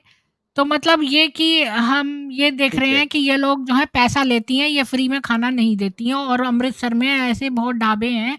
अजीत जी कह रहे हैं फ्री में लंगर होता है वहाँ पर और अच्छा खाना दिया जाता है, पर ये 15,000 चार्ज करती हैं। मैं तो अब तक सोच रही थी कि फ्री में, जैसे माउंट आबू मुझे बहुत लोग बुला रहे हैं यहाँ पर ब्रह्म कुमारीज़, तो मतलब मैं सोच रही थी माउंट आबू अगर जाऊँ घूमने तो मतलब इनके यहाँ खाया जा सकता है, लेकिन ऐसा नहीं है। आप वेलकम है, आइए। वहां पे आपको फ्लैट मिलेगा, आराम से रहिए, फिर इनसे बात कीजिए, क्या इश्यू है उसमें? हम यहाँ तक पहुंच चुके हैं कि माउंट आबू में अपने पास सब कुछ है। बस एक गेट की एंट्री है कि अंदर जाएं कि नहीं जाएं। ये कहाँ तक ले जाएंगे उसे देखना है हमें। हम 5 आदमी 10 आदमी चलेंगे वहां पे, आप आइए तो सही। 20 आदमी नहीं, 50 मेरा आदमी मतलब चलेंगे। ये है कि जो इनके माउंट बाबा, आबू में लोग रहते हैं, वो तो इनके अगेंस्ट हैं। वो तो इनके हाँ, अगेंस्ट हैं, जो 90 माउंट आबू में लोग रहते हैं, उनको 90% नहीं 90 पसंद। 90% अगेंस्ट है। उनकी दुकानें चलती हैं तो कुछ बोलते नहीं है। भाई जो ग्राहक गया है माउंट आबू में इनकी वजह से गया है, तो पानी ले रहा है, कोई गलत नहीं बोलते हैं उसको, लेकिन बोलते हैं कि तू बेवकूफ आ गया। ठीक है, हम तो 2 रुपए कमा रहे हैं। हुँ। अभी इनकी आधी संपत्ति जंगल के कानून में फॉरेस्ट डिपार्टमेंट में आ गई है, वहां इनका कंस्ट्रक्शन रुक गया है। पैसा देने की कोशिश कर रहे हैं कि कंस्ट्रक्शन चालू हो जाए, वो पॉसिबल नहीं है। अभी अपना पॉडकास्ट वहां माउंट आबू में लोग देख रहे होंगे। अब ये पॉसिबल नहीं है। जिनकी तुमने संपत्ति कब्जा की थी उनका पैसा दे दो ना। जो 15 साल पहले की थी, 20 साल पहले की थी, तुम्हारे यहाँ पे वो अपॉइंटेड थी, तुमने उसको निकाल दिया। अब उसने केस किया है, लड़ लो, जीत लो। तुम तो हर जगह केस हारते हो, क्या बड़ाई करते हो? तुम्हारे सारे केस लाके छोड़ दूंगा, कहाँ कहाँ तुम हारे हो। जी, जी, जी। जो भी इनके आदमी है चलिए, मुझसे अभी अभी और ये बात करते हैं। उत्तम जी, आपको कुछ और बोलना है तो बोलिए। जी, उत्तम जी, आप म्यूट थे, बोलिए। जी, हाँ, जी, जी। मैं और एक बात ऐड करना चाहता हूँ कि इनका जी, मैं कुछ भी जो ये फैसिलिटीज़ होती है, उसके बारे में पूछना चाह रहा हूँ। वहाँ पे जो फैसिलिटीज़ वाले हैं, अगर हमारा प्रोग्राम पूरा हो गया, तो फिर हम वहाँ पे जाके बोलते हैं कि सेवा में हमें रुकना है, तो अगर 2 दिन हमने अपना प्रोग्राम के बाद गए कि भई सेवा में रुकना है, तो वो सुनाते हैं कि भई इतने दिन कहाँ थे? 2-3 दिन क्या किया? इधर घूमने का नहीं, अगर प्रोग्राम पूरा है उसके बाद रुकना है तो तुरंत सेवा में लग जाना है। और हुँ। जो बड़े इंचार्ज होते हैं, वो जो है ना अपने फैमिली वाले को लाते हैं, वहाँ पे रुकाते हैं, वहाँ पे उनका सब अच्छा वीआईपी ट्रीटमेंट देते हैं। लेकिन अगर हम वहाँ पे ज़्यादा रुके, तो ऐसा बोलते हैं कि बाबा के घर का फ्री में नहीं खाने का, लेकिन अपने फैमिली वालों को बुलाते हैं। मतलब बोलते हैं बाबा के यहाँ फ्री में नहीं खाना, लेकिन अपने जो रिश्तेदार हैं, जो लौकिक रिश्तेदार हैं, उनको बुला के खिलाते हैं। हाँ, हाँ, उनकी फुल वो फैसिलिटी का यूज़ कराते हैं, लेकिन हुँ, दूसरों को मना करते हैं, जो वीके होते हैं उनको भी, कि आप हुँ। फ्री में कुछ यूज़ मत करो। जी, तो यही बात वो उषा जी भी बता रही थी कि वहाँ पर जो है अगर आपका कोई लौकिक व्यक्ति आ गया, तो वो बता रही थी कि कोई उनका दूर का रिश्तेदार आ गया, तो इसने जो है उनको बोला कि आसुरों को बुला लेते हैं, ये है, वो ऐसी खूब उसने नाश्ता क्या कर लिया इनके वहाँ पर, तो उसने इतनी बातें सुनाई इसको क्या बोलते हैं उषा जी को। तो उषा जी भी एक समर्पित बहन है जो जिन्होंने आके बताया था। तो अब थोड़ा-सा ये देखते हैं कि ये लोग क्या बातें आखिर ये क्या कहते हैं खाने के बारे में, तो थोड़ा-सा इनके उससे पढ़ते हैं जो ब्रह्म कुमारियों ने लिखा है खाने के विषय में, तो थोड़ी-सी ये पढ़ते हैं। तो मैं आपके साथ शेयर करती हूँ, ये ब्रह्म कुमारी इसकी पोस्ट है। जहाँ तक मुझे याद है कक्षा पुक्का बीके की थी। मेरे पास साझा करने के लिए कोई रिकॉर्ड नहीं है इसलिए पुष्टि नहीं कर सकता, लेकिन कर सकती क्योंकि ये जो मैंने ट्रांसलेट किया है ना तो इसका जेंडर चेंज हो जाता है। लेकिन यह आत्मसमर्पण करने वाली बहनों या नेताओं के लिए नहीं था। आत्मसमर्पण करने वाली बहनें और नेता हमेशा अधिक सख्त थे और आमतौर पर केवल केंद्रों में ही खाते थे। मैं व्यक्तिगत से रूप से नहीं सोचती कि इसे विज्ञान के माध्यम से सिद्ध किया जा सकता है। एक और सामान्य युक्ति जो ट्रिक हमें सिखाई गई थी, वो ये थी कि हम अपने परिवार को के लिए जल्दी से खाना पकाने की पेशकश करें। ज़्यादा बड़ा हो गया है। ताकि हम ही कंपन पैदा कर सकें। फिर से बीके रुकेंगे और भोजन को शुद्ध करने के लिए उसे घूरेंगे। एक प्रोग्राम तैयार करना आसान होगा। उदाहरण के लिए 3 समान भोजन तैयार किए जाते हैं। तो एक पुक्का बीके के द्वारा पुक्का बीके क्या है ये? 1 मिनट मैं इसको दोबारा से इंग्लिश में भी करके दोबारा से देख देती हूँ। क्योंकि मैंने इसको ट्रांसलेट कर लिया ना तो ये है वो। पक्का पक्का बीके शायद मतलब जो पूरा उनका जो फॉलोअर्स है ना, जो उनकी पूरी धारणा हाँ, करता है ना, वो पक्का बीके वो बोलते हैं। हाँ, पक्का बीके ये पुक्का कर दिया इसने, पक्का बीके। तो 3 समान भोजन तैयार किए जाते हैं, एक तो पक्का बीके द्वारा, दूसरा तटस्थ नियंत्रण द्वारा गैर बीके माता-पिता मन की सामान्य स्थिति और तीसरा यौन उत्तेजना की उच्च स्थिति में एक व्यक्ति द्वारा, उदाहरण के लिए अश्लील साहित्य या एक्शन फ़िल्में देखना। तो मतलब 3 तरह के ये समान भोजन तैयार करते हैं। फिर भोजन 2 समूहों को खिलाया जाएगा। एक तो पक्के बीके को और एक तटस्थ नियंत्रण ग्रुप को। यानी इन्होंने कोई लैब एक्सपेरिमेंट किया है। ये जो दूसरा ग्रुप है ये वैसा वाला ग्रुप है जो कि न्यूट्रल कंट्रोल ग्रुप है। फिर किसे अपनी मनःस्थिति में किसी भी बदलाव के बारे में रिपोर्ट करनी होगी। स्वीकृत मुझे लगता है कि यह सबसे अच्छा होगा यदि प्रयोग को प्रभाव डालने के लिए कुछ समय देने के लिए मान लीजिए 1 सप्ताह के लिए किया जाता। ज्ञान के बिना कोई भी विश्वास भक्ति ही है। आजकल वास्तव में बहुत परिष्कृत और उन्नत मस्तिष्क स्कैनर उपलब्ध हैं जिनका उपयोग अधिक सटीकता के साथ किया जा सकता है। हम जानते हैं कि मस्तिष्क के कौन से हिस्से यौन प्रतिक्रियाओं में शामिल होते हैं, इसलिए इसे जांचना मुश्किल नहीं होगा। मैंने एक कॉड वैज्ञानिक पेपर पढ़ा जिसे बीके ने अपने सीएडी प्रचार कार्यक्रम का समर्थन करने के लिए पेश किया था। कोरोनरी धमनी रोग के रोगियों में स्वस्थ जीवन शैली के माध्यम से कोरोनरी एथेरोस्क्लेरोसिस का प्रतिगमन mount Abu open heart trial. तो बीकेडब्ल्यूएसयू ने लिखा कि 123 एंजियोग्राफिक रूप से प्रलेखित मध्यम से गंभीर कोरोनरी धमनी रोग सीएडी रोगियों को स्वस्थ और खुशहाल जीवन शैली एचएलएस कार्यक्रम दिया गया जिसमें कम वसा, उच्च फाइबर, शाकाहारी भोजन, माध्यमिक एरोबिक व्यायाम और राजयोग ध्यान के माध्यम से तनाव प्रबंधन शामिल था। यह हास्यास्पद है क्योंकि कम वसा का उच्च फाइबर शाकाहारी आहार, मध्यम एरोबिक व्यायाम और राजयोग ध्यान बिल्कुल वही था जिसके लिए हमें 30 साल पहले कृपलानी कबीले द्वारा हेय दृष्टि से देखा जाता था, आलोचना की जाती थी और डाँटा जाता था। मैं इसके बारे में अच्छी तरह से जानती हूँ क्योंकि मैं उन स्वास्थ्य भक्तों में से एक थी। क्षमा करें यदि मैं चीनी और दूध वसा दल को इसे अब एक सेवा उपकरण के रूप में उपयोग करते हुए कुछ हद तक कड़वी हूँ। मैं सी बनने के लिए सेवाएँ निःशुल्क भी दूँगी। तो अब तक हमने खाली ये पढ़ा कि जो खाना है ये सजेस्ट कर रहे हैं कि क्योंकि बीके वालों ने ये दिखाया था कि भई इन्होंने कोरोनरी हार्ट वाली जो डिजीज़ेज़ हैं वो अपने शाकाहार, राजयोग वगैरह से ठीक करी हैं। तो इसने कहा कि ऐसा 3 तरह के खाने बनवाओ, एक तो सात्विक उससे और एक कंट्रोल ग्रुप होगा और एक यौन वाला, और उनकी प्रतिक्रिया 1 हफ्ते तक उनको सेम खाना ऐसे लोगों द्वारा बनवा-बनवा के दिया जाए, फिर प्रतिक्रिया देखी जाए। तो लेखराज तो पहले जो हिंदू समाज था उसकी बुराई करता था, क्योंकि इस हिंदू समाज जो था, जो वेद पढ़ते हैं, वो सात्विक भोजन करते थे, वो लहसुन प्याज नहीं खाते थे और वो शाकाहारी भोजन करते थे, तो उनकी वो बुराई करता था। फिर बाद में वही चीज़ वो खुद कर रहा है।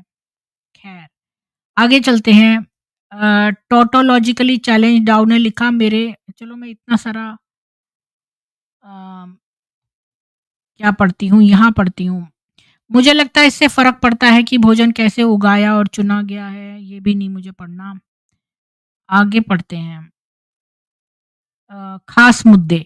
निष्कर्ष अनिर्णीत है, क्योंकि मैं उन बीके के बारे में जानता हूँ जो अपने परिवारों के साथ रहते थे, फिर भी अपना भोजन स्वयं पकाते, तैयार करते और पेश करते थे जैसा कि उन्हें निर्देश दिया गया था। मुझे पता है, क्योंकि मैं उनमें से एक थी।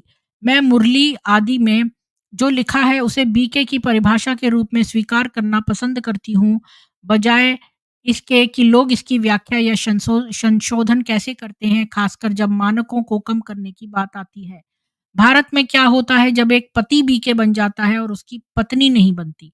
मुझे ये कहते हुए खेद है, लेकिन यहाँ आपके ट्रैक रिकॉर्ड के साथ कुछ सबूत देखे बिना, उदाहरण के लिए यह स्पष्ट रूप से और आधिकारिक तौर पर कहीं लिखा हुआ है, मैं आप पर विश्वास नहीं करूँगी और ये नहीं मानूँगी कि आप केवल कहानी का हिस्सा बन रहे हैं। उदाहरण के लिए, बीके किसी विशेष अवसर पर और लौकिकों को शांत करने या नाराज़ न करने के लिए अपना भोजन खा सकते हैं, लेकिन यह आम तौर पर थोड़ी असुविधा और बहुत अधिक भोजन देने के साथ किया जाएगा, कि यह कोई आम जगह हर दिन होने वाली घटना नहीं होगी। हाँ, वास्तविक प्रयासकर्ता, केंद्र प्रभारी आदि नियमों का पालन करते हैं, जैसे कि पीपी कहते हैं। मतलब ये कह रही है, अगर जो लोग घर में रहते हैं और जिसका हस्बैंड बीके में है और वाइफ नहीं है, तो ये वो लोग नहीं मानते इस बात को। जो जो केंद्र सेंटर पे रहते हैं वो मानते हैं।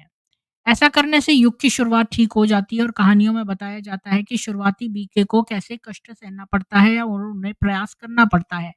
मैं कहूँगा कि शायद यह पश्चिम में बड़ा है, जहाँ अधिकांश गैर बीके परिवार मांस खाने वाले हैं। सच तो यह है कि एक वास्तविक बीके शायद ही अपने परिवार को देख पाएगा, वे हमेशा सेवा कार्य के लिए बाहर या स्थानीय केंद्र में रहेंगे। फिर से मुझे पता है, क्योंकि मैं उनमें से एक थी। एक चीज़ जो मैंने कभी नहीं देखी या जानती, वह ये है जब शीर्ष वरिष्ठों को किसी औपचारिक कार्यक्रम या अवसर पर बुलाया जाता है, तो वे क्या करते हैं? क्या वे कांटे के साथ सलाद के साथ खेलते हैं या फिर सिर्फ फल खाते हैं? वरिष्ठ नागरिकों को, जैसा कि आप उन्हें कहते हैं, बीके भीड़ से कुछ विशेष भोजन खिलाया जाता था या दिया जाता था। यानी यहाँ पर इसने एक क्वेश्चन उठाया है कि जो सीनियर सिटीजन्स हैं, तो वो सलाद क्या अपने काँटे से खाते हैं, जैसा कि यहाँ विदेशों में होता है? आगे देखते हैं क्या-क्या लिखा है इसमें। अ, वे जहाँ भी जाते हैं भोजन की योजना बनाते हैं और फ़िल्मी सितारों की तरह लोगों को उनकी ज़रूरतों के बारे में सलाह देते हैं। यानी इनका खाने पे इतना ध्यान है, जहाँ भी जाते हैं लोगों को बताते हैं हम ये खाएँगे। मैंने देखा है कि वरिष्ठ लोग आतिथ्य के पारंपरिक तरीके से आम बीके द्वारा भोजन की पेशकश करते हैं और वे इसे अस्वीकार कर देते हैं। और जब मैंने इस बात पर जोर और जब इस बात पर जोर दिया जाता है, कृपया आपको प्रयास करना चाहिए आदि, तो कुछ फल, चाय, उबला हुआ पानी अशुद्ध तरंगों को नष्ट कर देता है, उबला हुआ भोजन नहीं करता, या कोई भी वस्तु स्वीकार करेंगे जिसके कम से कम निम्न तरंगों से युक्त होने की संभावना हो। आशा है अब आप और भी अधिक स्पष्ट कर लेंगे। हो सकता है आपको वह किस्सा याद आ गया हो जिसे मैंने मंच पर कहीं और साझा किया था, जहाँ पुरुष केंद्र प्रभारी, जिससे मैंने ये सीधे तौर पर सुना था, थोड़ी देर के लिए एक अधिक वरिष्ठ बहन की मेजबानी कर रहा था। उन्होंने केंद्र को तैयार करने, अच्छी सामग्री खरीदने, बाबा की याद में भोजन तैयार करने, भोग लगाने और दोपहर के भोजन के समय उनके आगमन के लिए सही समय पर तैयार करने में बहुत परेशानी उठाई। आगमन पर उसने मूल रूप से उसे अपने ही आवास से बाहर निकाल दिया और खाना अपने साथ ले जाने को कहा।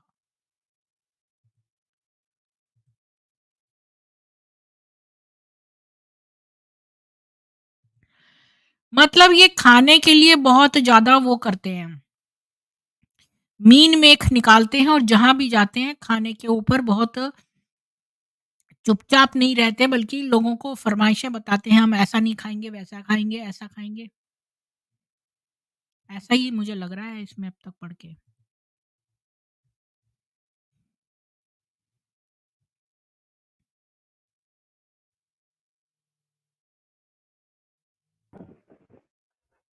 और मैं एक चीज ऐड करना चाहता हूँ कि बीके में सब तो मैं समझ गया था, उनका जो फिलोसॉफी है, फिर उनका जो भी है वो तो समझ गया, लेकिन मुझे एक डाउट रहता था कि ये जो संदेशिया वगैरह होती है वो ट्रांस में जाती है, फिर वो मुझे समझना था। लेकिन मैं एक बुक पढ़ रहा था, योग के चमत्कार, उसमें मैंने पढ़ा कि पहले जो थे जो बुक लिखा था उसने राइटर ने ऐसा लिखा था कि कोई बाबा थे, चमत्कारी थे, तो वो क्या है कि अपने जो फॉलोअर्स थे ना, जो उनको फॉलो करते थे, तो जिनसे जो बाबा के फॉलोअर्स थे, जिनने दीक्षा ली थी बाबा से, तो वो उनको कम्युनिकेशन के लिए, माइंड से कम्युनिकेशन के लिए एक मेथड सिखाते थे, जिसमें वो कुछ गोला वगैरह सब ब्रह्मांड का उसमें सब ड्रॉ करते थे। फिर वो उनको बताते थे कि एक मेरा फोटो यहाँ पे लगा दो और मुझे याद करोगे तो मुझे मिल जाएगा, फिर हम दूर से भी बात कर सकते हैं। तो ऐसा ही इनका कुछ है, तो मुझे आज ही पता चल गया। जी, और आगे पढ़ते हैं कि ब्रह्म कुमारियां गैर बीके को नकारात्मक स्पंदनों वाला शूद्र मानती हैं। तो देखिए यहाँ पर साफ-साफ लिखा है कि ये लोग जो हैं वो गैर बीके को शूद्र मानती हैं। इसलिए वे सभी बीके को गैर बीके से न खाने का सुझाव देती हैं। आप कह रहे हैं कि बीके अपने गैर बीके माता-पिता से खाना खाते हैं। मैंने बीके को गैर बीके अविवाहित लड़कियों से खाना खाते हुए देखा है, जबकि उनकी सगी बहनें जो शादीशुदा हैं उनसे खाना खाने से इनकार कर देते हैं। तो ये जो है अविवाहित लड़कियों से बनाया हुआ खाना तो खा लेते हैं जो गैर बीके हैं, लेकिन अगर वो बहनें शादीशुदा हैं तो उनसे नहीं खाते हैं। मैं समझ नहीं पा रही हूँ कि वे क्या सुझाव देना चाह रहे हैं। सबसे पहले बीकेज़्म ज्ञान को स्थानांतरित करने वाला खाद्य कंपन सिर्फ एक बकवास है।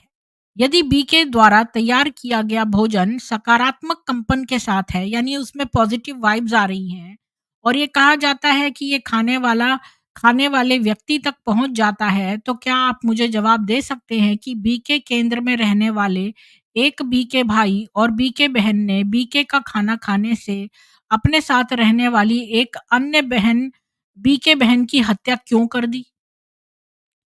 तो मतलब ऐसा हत्या का मामला सामने आया है, जबकि 2 बीके जो हैं उन्होंने मिलकर एक तीसरे बीके की हत्या कर दी। आबू मुख्यालय में रहने वाले बीके का खाना खाने वाले बीके पर बाल शोषण का आरोप क्यों लगाया गया? अगर ये वाली बात भी कहने वाली बात है, अगर ये बीके वाले इतने दिव्य गुण संपन्न हैं और जो ये खाना बनाते हैं बड़ा सात्विक और बड़ा गुण संपन्न है, तो इनके गुण कहाँ गए जो इन्होंने हत्याएँ तक कर दी और चाइल्ड मोलेस्टेशन किया?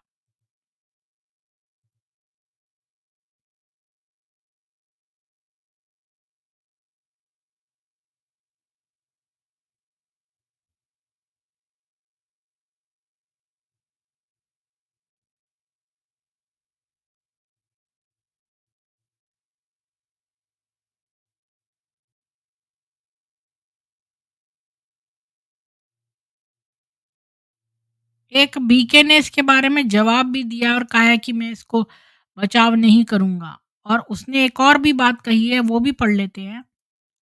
ये कही है कि आप एपीजे यहाँ पर से पढ़ते हैं, आधिक आधमिक आध्यात्मिकता की यात्रा बिल्कुल सही है, लेकिन ब्रह्म कुमारी जो इस यात्रा के लिए एकमात्र वास्तविक ट्रैवलिंग एजेंट होने का दावा करते हैं, धोखेबाजी और धोखेबाज हैं, और उनकी एजेंसी अपने किसी भी यात्री को सही नियति तक नहीं ले जा रही है। ब्रह्म कुमारी इसका मुख्य उद्देश्य अपने अनुयायियों को भोजन के मुद्दे पर उनके परिवार से अलग करना और फिर उनका शिकार करना है। ये बहुत अजीब बात है। आप एपीजे अब्दुल कलाम की अबू मुख्यालय की यात्रा के बारे में जानते हैं और आपने उनके भाषण और उनके विचारों का सारा विवरण दिया था, लेकिन आप अब ब्रह्म कुमारी इसके खिलाफ सिर्फ 2 मामलों के बारे में नहीं जानते हैं, जिनमें से एक प्रमुख समाचार पत्रों में प्रकाशित हुआ और आगरा के उस मामले में बीके भाई और बीके बहन को जेल भी भेजा गया। लेकिन वैसे भी आप केवल बीके की सकारात्मक खबरों में रुचि रखते हैं, इसलिए आपको इसे गूगल पर खोजने की आवश्यकता नहीं है। क्योंकि इन सारे फूड की बात पर कोई पवन जो बीके है उसने यहाँ पर जो है कहा कि मतलब जलेबी बना रही है, तो ये उसके में कह रही है कि आप खाली सकारात्मक खबरों को खोजते हैं। कभी ये नहीं देखते कि वहाँ पर कितनी हत्याएँ और कि क्या-क्या हुआ है। आप सबूत की बात कर रहे हैं। सिस्टर शिवानी से जब अपने एक इंटरव्यू में बाल शोषण के बारे में पूछा गया, तो उन्होंने इसे स्वीकार भी किया, यानी बाल शोषण होता है वहाँ पर, और शिवानी ने इस बात को कबूला था। और अपने बचाव करने वाले बीके को लेते हुए आपके पास बीके का बचाव करने या बचाव न करने के सभी अधिकार हैं। हालाँकि ब्रह्म कुमारी इसका बचाव करने वाले किसी भी व्यक्ति के पास किसी भी देश के शैक्षिक बोर्ड से संबद्ध ब्रह्म कुमारी विश्वविद्यालय से मास्टर इन युक्ति की डिग्री होनी चाहिए। यानी ये लोग जो जलेबी बनाते हैं उसको ये लोग युक्ति युक्त कहते हैं।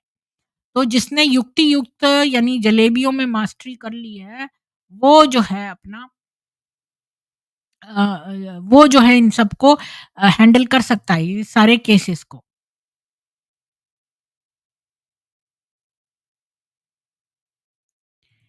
और भी आगे पढ़ना है तो लिखा है, क्या यह आगरा केस पानीपत की घटना है, जहां एक बहन ने खुद को आग लगाकर आत्महत्या कर ली और केंद्र प्रभारी और अन्य बीके ने शव को हटा दिया और पुलिस के सामने सबूत साफ कर दिए क्योंकि वो इसमें शामिल थे। हाँ, मुझे और भी विवरण चाहिए। जहां तक सीएडी कार्यक्रम का संबंध है, हम सभी अभी भी बहुत आगे नहीं है। क्या ये आहार और व्यायाम में बदलाव जिसने व्यक्तियों को बचाया या बीके ध्यान है ये? चूंकि हमारे पास बीके अभी भी हृदय रोग से मर रहे हैं, मुझे लगता है कि हम सुरक्षित रूप से कह सकते हैं कि ये आहार और व्यायाम की वजह से था। अगर आप अपना आहार अच्छा कर लें और व्यायाम करें तो इसी से आपके हार्ट में फ़र्क पड़ेगा। आपको राजयोग करने की ज़रूरत नहीं है। वैज्ञानिक पेपर में एक छोटी-सी बात का उल्लेख किया गया है कि बीके कार्यक्रम ने लोगों को अपने शासन परिवर्तन पर टिके रहने में कितनी अच्छी तरह मदद की, लेकिन इससे कई निष्कर्ष नहीं निकाले गए। मैं कलाम के लिए आबू में नहीं थी, लेकिन मुझे पता है कि कलाम बीके के लिए नहीं बल्कि एक अन्य स्वास्थ्य कार्यक्रम को बढ़ावा देने के लिए गए थे। पर ये लोग तो मतलब बड़े अपॉर्चुनिस्ट हैं ना, तो इन्होंने अपने लिए लिख दिया कि भई देखो यहाँ पर तो भी अब्दुल कलाम आए हैं, लेकिन वो किसी और काम के लिए गए थे। इसे हेल्प योर बॉडी कहा गया। कलाम ने साईं बाबा के अस्पतालों और शिक्षण सुविधाओं को भी संरक्षण दिया। अब आप देखिए कि कलाम भी मुसलमान था, साईं बाबा भी चांद मियाँ था और लेखराज भी आफताब था। तो ये सारे ही एक दूसरे को प्रमोट करते हैं, तू मेरी पीठ खुजा मैं तेरी। कलाम ने साईं बाबा के अस्पतालों और शिक्षण सुविधाओं को भी संरक्षण दिया, इसलिए वह सिर्फ राजनीति है।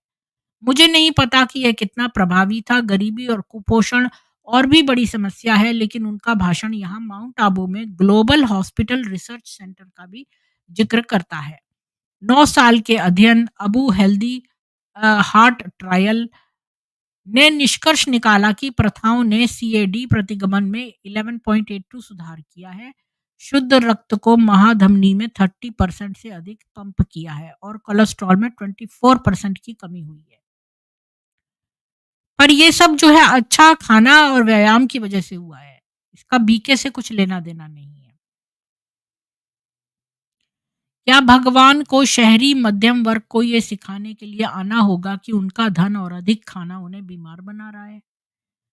या ये केवल केवल प्रचार, मूल्य और सामाजिक उत्थान के बारे में है? शोध निष्कर्षों के आधार पर क्या बीकेडब्ल्यूएसयू ने वैश्विक श्रीमत जारी किया है कि सभी बीके को अब भूरे चावल और उबली हुई सब्जियां खानी चाहिए, या वे अभी भी वही खा रहे हैं? तो यहाँ पर किस टाइप का खाना दिया जाता है उत्तम जी, ये बताइए? क्या यहाँ पर उबला खाना दिया जाता है, हरी सब्जियां उबली हुई, या तो ये ड्रॉप हो गए हैं।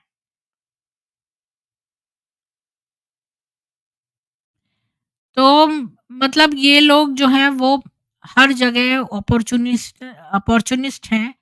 जहाँ पर इनको फ़ायदा हो रहा है वहाँ पर हर वक़्त कह देते हैं कि ये तो बीके की वज़ह से, ये तो बीके की वज़ह से है। पर ये ज़रूरी नहीं है कि ये बीके की वज़ह से हो रहा है।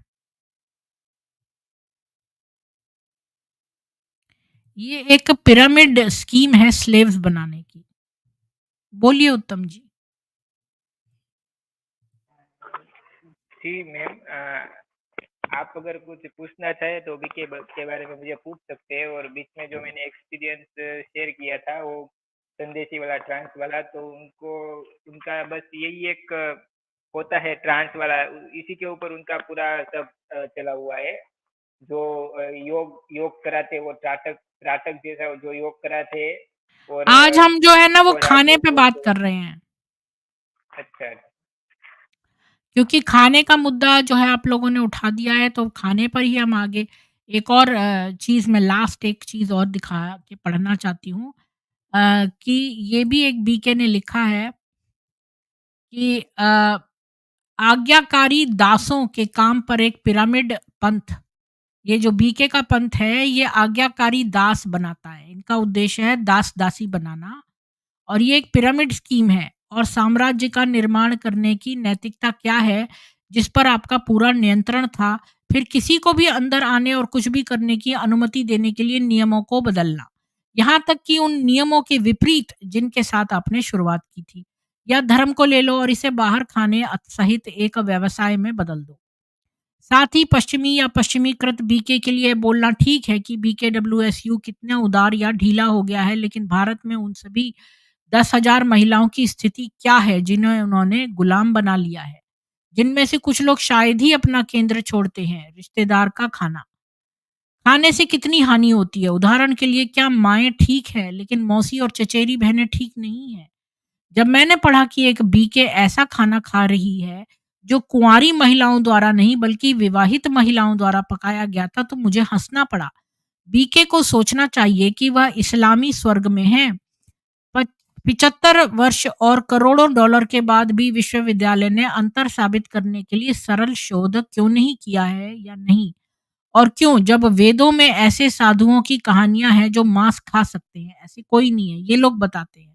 वेदों में कोई भी ऐसे साधु नहीं है जो मांस खाते हैं। और फिर जानवर को जीवित कर सकते थे, तो क्या पृथ्वी पर 108 या 16,108 सबसे शक्तिशाली आत्माएं हो सकती हैं जो सभी तत्वों को बदलने जा रही हैं, या दुनिया अपनी योग शक्ति के साथ अपनी दादी द्वारा पकाए गए दाल का एक कटोरा नहीं खाते हैं, जिन्होंने शायद उनसे मुकाबले बहुत समय पहले सेक्स किया था? पूरा मामला एक अतार्किक कूड़े का ढेर है। मैं ऐसे बीके को जानती हूँ जो बहुत सारी दवाएं लेते थे और पार्टी करते थे।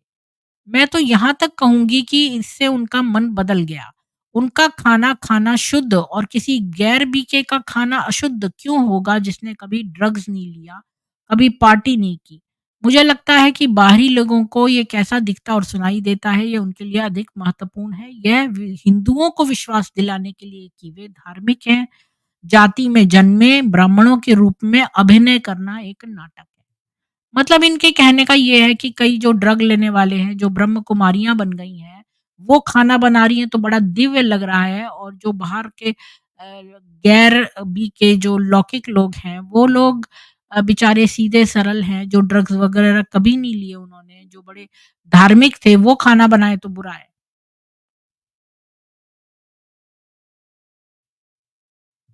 बस मुझे आज के लिए इतना ही कहना था। और कोई भी जॉइन हो सकता है अगर अपना कोई पॉइंट रखना चाहता हो। उत्तम जी, आप लास्ट में कुछ कहना चाहते हैं तो कहिए, नहीं तो फिर मैं स्ट्रीम क्लोज करती हूँ। जी मैडम, ये तो एक मधुबन के बारे में थोड़ा बोलना चाहूँगा। वहाँ पे जो भोजन हुँ। देते हैं वो थोड़ा सात्विक रहता है, और वहाँ पे जैसे ऑर्डर एग्ज़ाम्पल सिस्टम भी है। तो बताइए, एग्ज़ाम्पल में क्या दिया जाता है? मुझे ब्रेकफ़ास्ट, लंच और डिनर तीनों बताइए। वहाँ पे एक बहुत बड़ा सोलर सिस्टम लगा हुआ है जिससे खाना पकता है, और हुँ। वहाँ पे अलग डिफरेंट डिफरेंट किचन्स भी है, जो इंचार्ज होते हैं डिपार्टमेंट के उनके लिए भी खुद खाना पका सके वो व्यवस्था किचन की होती है। एक बड़ा सा किचन है जिसे भोलेनाथ का भंडारा बोलते हैं। वहाँ पे भोजन पकाने की सब सोलर की बहुत बढ़िया फैसिलिटी है। और भोजन वहाँ पे ऐसा रहता है, सुबह जो होता है ना वहाँ पे फुल भोजन होता है, जैसे कि रोटी हो गई, और ज़्यादातर वहाँ पे वो वो जो आलू होते हैं उसकी ग्रेवी वाली सब्जी ज़्यादा मिलती है, तो सुबह वो पराठा हो गया या फिर वो रोटी हो गई, और वो सब्जी हो गई, ऐसा सुबह ब्रेकफास्ट में वो मिलता है। फिर दोपहर को 2-3 सब्जी होती है, फिर दाल-चावल होते हैं, फिर शाम को ज़्यादातर कढ़ी-खिचड़ी होती है, और हल्का भोजन रहता है शाम को, और ये भोजन के बाद दूध भी मिलता है। तो मुझे एक ऐसा बोलना था कि दूध आजकल तो ज़्यादातर मिलावटी आता है, तो वो लोग वहाँ पर भी वही दूध का यूज़ करते हैं। वहाँ पे उनके बड़े-बड़े डॉक्टर्स हैं जो बातें करते हैं अच्छी-अच्छी कि आप हेल्थी चीज़ें खाओ, ये करो, वो करो। तो सबसे पहले उनको तो जैसे अभी वीगन कल्चर बढ़ रहा है, तो सबसे पहले तो उनको दूध जो देते हैं, तो उसके बारे में सोचना चाहिए कि उससे थोड़ी दिक्कत भी होती है, तो दूध का ज़्यादातर वहाँ पे प्रयोग होता है। लेकिन जो हेल्दी लोग होते हैं वीगन होते हैं, वो तो दूध का यूज़ नहीं करते हैं, तो ये भी उनको एक ध्यान में रखना चाहिए। और जी। खाने-पीने की तो वहाँ पे पूरी फैसिलिटीज़ है, जो चाहिए वो मिलता है, जो बनाना है वो भी बना सकते हैं। वहाँ पे फ्रूट, सलाद सब मिलता है, और जब लेकिन बड़े-बड़े मेरे साथ जब जो उषा बहन एक थी अभी आई, वो कह रही हैं वो सब रखा रहता है पर आप ले नहीं सकते। सेंटर जो है इंचार्ज वो उसकी परमिशन के बिना आप चाय भी नहीं पी सकते और जी, बना जी के। मैडम। अपने मन से कुछ नहीं कर सकते हैं और ना कुछ छू सकते हैं। तो अच्छा, वो तो एक बार इसके सिर में बहुत दर्द था, वो चाय बनाना चाहती थी, तो उसने पूछा कि क्यों बनानी है? इस समय क्यों करना है? तो इस तरह से वो पूछा-ताछी करते हैं, वो कुछ छूने नहीं देते वहाँ पर और ये चीज़ें रखी रहती हैं, ये अपनी कुछ ही बहनों को दिया जाता है, ये जो चीज़ें हैं। अब मैं थोड़ा-सा और एक चीज़ शेयर मुझे दिख गई, तो मैं इसी खाने के ऊपर एक और भी बात शेयर करूँगी। ये बिल्कुल सच है कि 10, 20, 30 साल पहले बीके योगी और त्यागी बनने के लिए अपने प्रयासों में कहीं अधिक ईमानदार थे। लेकिन मुझे लगता है कि बदलाव का एक हिस्सा सिर्फ धन तक ही सीमित है। उनके पास अब अधिक पैसा है इसलिए वे अधिक भोग-विलास करते हैं। वे अधिक धनी अनुयायियों को आकर्षित करना चाहते हैं, इसलिए वे उन्हें आकर्षित करने के लिए अधिक सुविधाएँ प्रदान करते हैं। यह सब पतन का प्रमाण है। और फिर वरिष्ठों को आमतौर पर अनुयायियों या बीके सेवकों की तुलना में अलग और बेहतर व्यंजन खिलाए जाते थे। यानी कि जो बीके के लोग हैं उन कुछ लोगों को बीके के सेवकों के अलावा जो है बहुत अधिक बेटर क्वालिटी ऑफ फूड खिलाया जाता है। ओम मंडली काल के दौरान उनके पास सभी प्रकार की विलासिताएँ थीं और अब उनके पास धनी अनुयायियों की बदौलत सभी प्रकार की विलासिताएँ हैं और उन्होंने अपने जीवन में कभी एक दिन भी काम नहीं किया। रैंकिंग प्रणाली को बीके इन्फो पर दोहराया गया है। बीके के बारे में कुछ भी सकारात्मक कहने वाला व्यक्ति यहाँ निम्नतम रैंक का है। समस्या लोगों द्वारा बीके के बारे में सकारात्मक बातें कहने में नहीं है, समस्या ठोस तथ्य, तर्क और अवलोकन की कमी और समस्याओं को स्वीकार करने में है। सम्मान तो कमाना ही होगा। यहाँ आने वाले अधिकांश बीके या बीके समर्थकों के साथ समस्या ये है कि वे अतार्किक स्तर तक बीकेडब्ल्यूएसयू का बचाव करना चाहते हैं। अनिवार्य रूप से यदि वे कर सकते हैं तो वे बीकेडब्ल्यूएसयू के बारे में किसी भी आलोचनात्मक बात को दबा देना चाहते हैं। यानी जो लोग डिफेंड करते हैं जैसे यहाँ पर रमेश यादव या जितने भी बीके के लोग बैठे हैं वो अतार्किक बात करते हैं और उनकी जो भी हम बुराई करें बीके की तो वो उसको दबा देना चाहते हैं। मैं केवल एक बीके के बारे में सोच सकती हूँ जिसने वास्तव में कहा था हे भगवान ये गंभीर है हमें इसे रोकना होगा। इनमें से कोई भी हमने जो खोजा है उसकी गंभीरता को स्वीकार करने में सक्षम नहीं है, इसके नैतिक पहलू पर विचार नहीं किया गया है। खैर ये सारी बातें मैं आगे बताना चाहती हूँ आपको कि विषय पर वापस आते हैं कि मैंने कुछ बीके को ये भी कहते सुना है कि कैसे बीके अपने स्नान के पानी को अपने कंपन से शुद्ध करते हैं और कैसे हर सुबह नहाने का सारा पानी नालियों में जाकर अपने आसपास के तत्वों दुनिया को शुद्ध करता होगा। ईमानदारी से रिपोर्ट के अनुसार 100%। मैं स्वीकार करती हूँ ये कोई आधिकारिक राय नहीं है, लेकिन बीके आंदोलन के भीतर चल रही सोच और बातचीत का परिणाम है। तार्किक रूप से वही तर्क बीके के पेशाब और मल पर भी लागू होना चाहिए। निश्चित रूप से बीके द्वारा किए गए पेशाब और शौच सभी सकारात्मक शुद्ध स्पंदनों से पूर्ण होने चाहिए। इस पर विचार करें। 1 लाख बीके हर दिन 2 लीटर पेशाब और 1 किलोग्राम मल का उत्पादन करते हैं, जो सकारात्मक कंपन से भरा होता है, जो तत्वों से बाहर जाता है। यह आश्चर्य की बात है कि वे किसी के गुलाबों पर लगाने के लिए दादी जानकी इसको बेचने की कोशिश नहीं करते हैं। खैर वास्तव में यह गाल पर जीभ थी, जिसका मतलब थोड़ा व्यंग्यपूर्ण था। यदि किसी दलित की परछाई भूजन के ऊपर से गुजर जाए तो जाति में जन्मे ब्राह्मण चिंतित हो जाते थे। यह वह है जिस पर आप विश्वास करते हैं और जिस पर आप विश्वास करते हैं, और मैं मनोदैहिक प्रतिक्रिया को नजरअंदाज नहीं करती। अ, यदि आप विश्वास करते हुए खाते हैं उसमें कुछ बुरा है तो आप उल्टी कर देंगे, तो आप एक स्वपूर्ति की भविष्यवाणी करते हैं और संभवतः उल्टी कर देंगे। क्या क्या लिखा है? वो जो पानी पूरी वाला था वो मैं पढ़ना चाहती थी, वो मुझे मिला नहीं अभी। मैंने शायद छोड़ दिया ऊपर। हाँ, ये था। हाँ, ये मैं पढ़ना चाहती हूँ। और कितनी बार माफ़ी माँगेंगे? क्योंकि यहाँ पर कोई भी बातें ऐसा मामला है तो क्षमा कर दें, जैसे कोई बात हो जाती है बीके में तो ये कह देते हैं कि ऐसा मामला है तो क्षमा करें। आप कितनी बार माफ़ी माँगेंगे? बीके ने ऐसा कोई अपराध नहीं किया है जिसे माफ़ किया जा सके। उन्होंने हत्या करने से भी बदतर अपराध किया है। अगर हत्या आदमी को एक बार मार देती है तो बीके का ब्रेन वॉश उसे रोज-रोज मारता है, जब किसी को इसका एहसास होता है। माफ़ी माँगने से समस्या का समाधान नहीं होगा। दरअसल माफ़ी माँगना बाबा के ज्ञान द्वारा दिया गया हथियार है, क्योंकि इसने अनुयायियों को सिखाया है झुक-झुक मर-मर सीख, और आप उसी का उपयोग कर रहे हैं। लगता है तुम्हें सच्ची माफ़ी का मतलब ही नहीं पता। विषय पर वापस जाएँ, मैंने हाल ही में बीके को उनके 7 दिवसीय भट्टी कार्यक्रम के दौरान पानी पूड़ी पेश करते देखा। यह मुझे उस दिन की याद दिलाता है जब मुझे सिखाया गया था कि पानी पूड़ी खाना आपकी जीभ की गुलामी के समान है, और ये साबित करता है कि आपने अपनी इंद्रियों पर काबू नहीं पाया है। उनके ज्ञान ने हमें जीवन की लगभग हर छोटी बड़ी मौज मस्ती से रोक दिया, और अब नई पीढ़ी वही कर रही है जो 10-15 साल पहले प्रतिबंधित था। तो ये भी एक चक्कर है कि जो बीके में पहले गए थे उन पर ये लोग ज़्यादा जो है प्रतिबंध लगाते थे, उनमें पानी-पूरी तक खाना मना था, क्योंकि वो जीभ की गुलामी थी।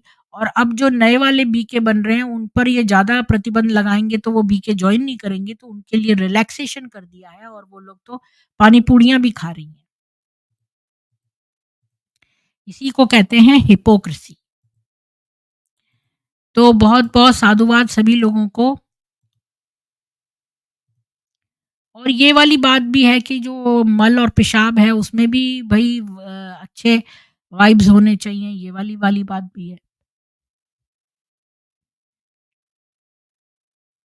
आनंद भटसाना जी बोल रहे हैं प्रीति सोच समझ के बोलो, तो मैं तो उनकी जो एक्स बीकेज़ हैं उनके कमेंट्स पढ़े हैं, मैंने कुछ भी अपने मन से नहीं बोला। जो यहाँ पर मैंने लिखा के पढ़ा है वही बोला है। जी उत्तम जी, लास्ट में आपको कुछ बोलना है तो बोल दीजिए, फिर मैं स्ट्रीम क्लोज़ करूँगी।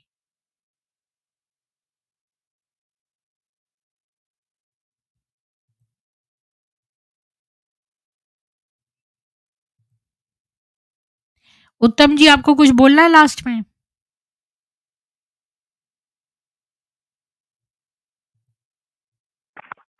जी, जी बोलिए। मैडम, आज आज मुझे एक सुप्रिया अग्निहोत्री है, उनसे बात हुई मेरी। उनका भी बहुत डेंजर एक्सपीरियंस है। उनको बीके ला सकते हैं तिवारी आप जो है चैनल पे? मोटिवेशनल स्पीकर, उनको चैनल पे ला सकते हैं? जी उनसे मेरी आज मेरी थोड़ी उनसे बात हुई थी। अरुण जी को भी बताया तो उन्होंने आने के लिए हाँ किया है। तो अभी जैसे ही उनका कुछ शेड्यूल होता है तो आपको इन्फॉर्म करेंगे, फिर उनको भी लाएंगे। आप उनको कल ला सकते हैं? नहीं, परसों बुधवार को।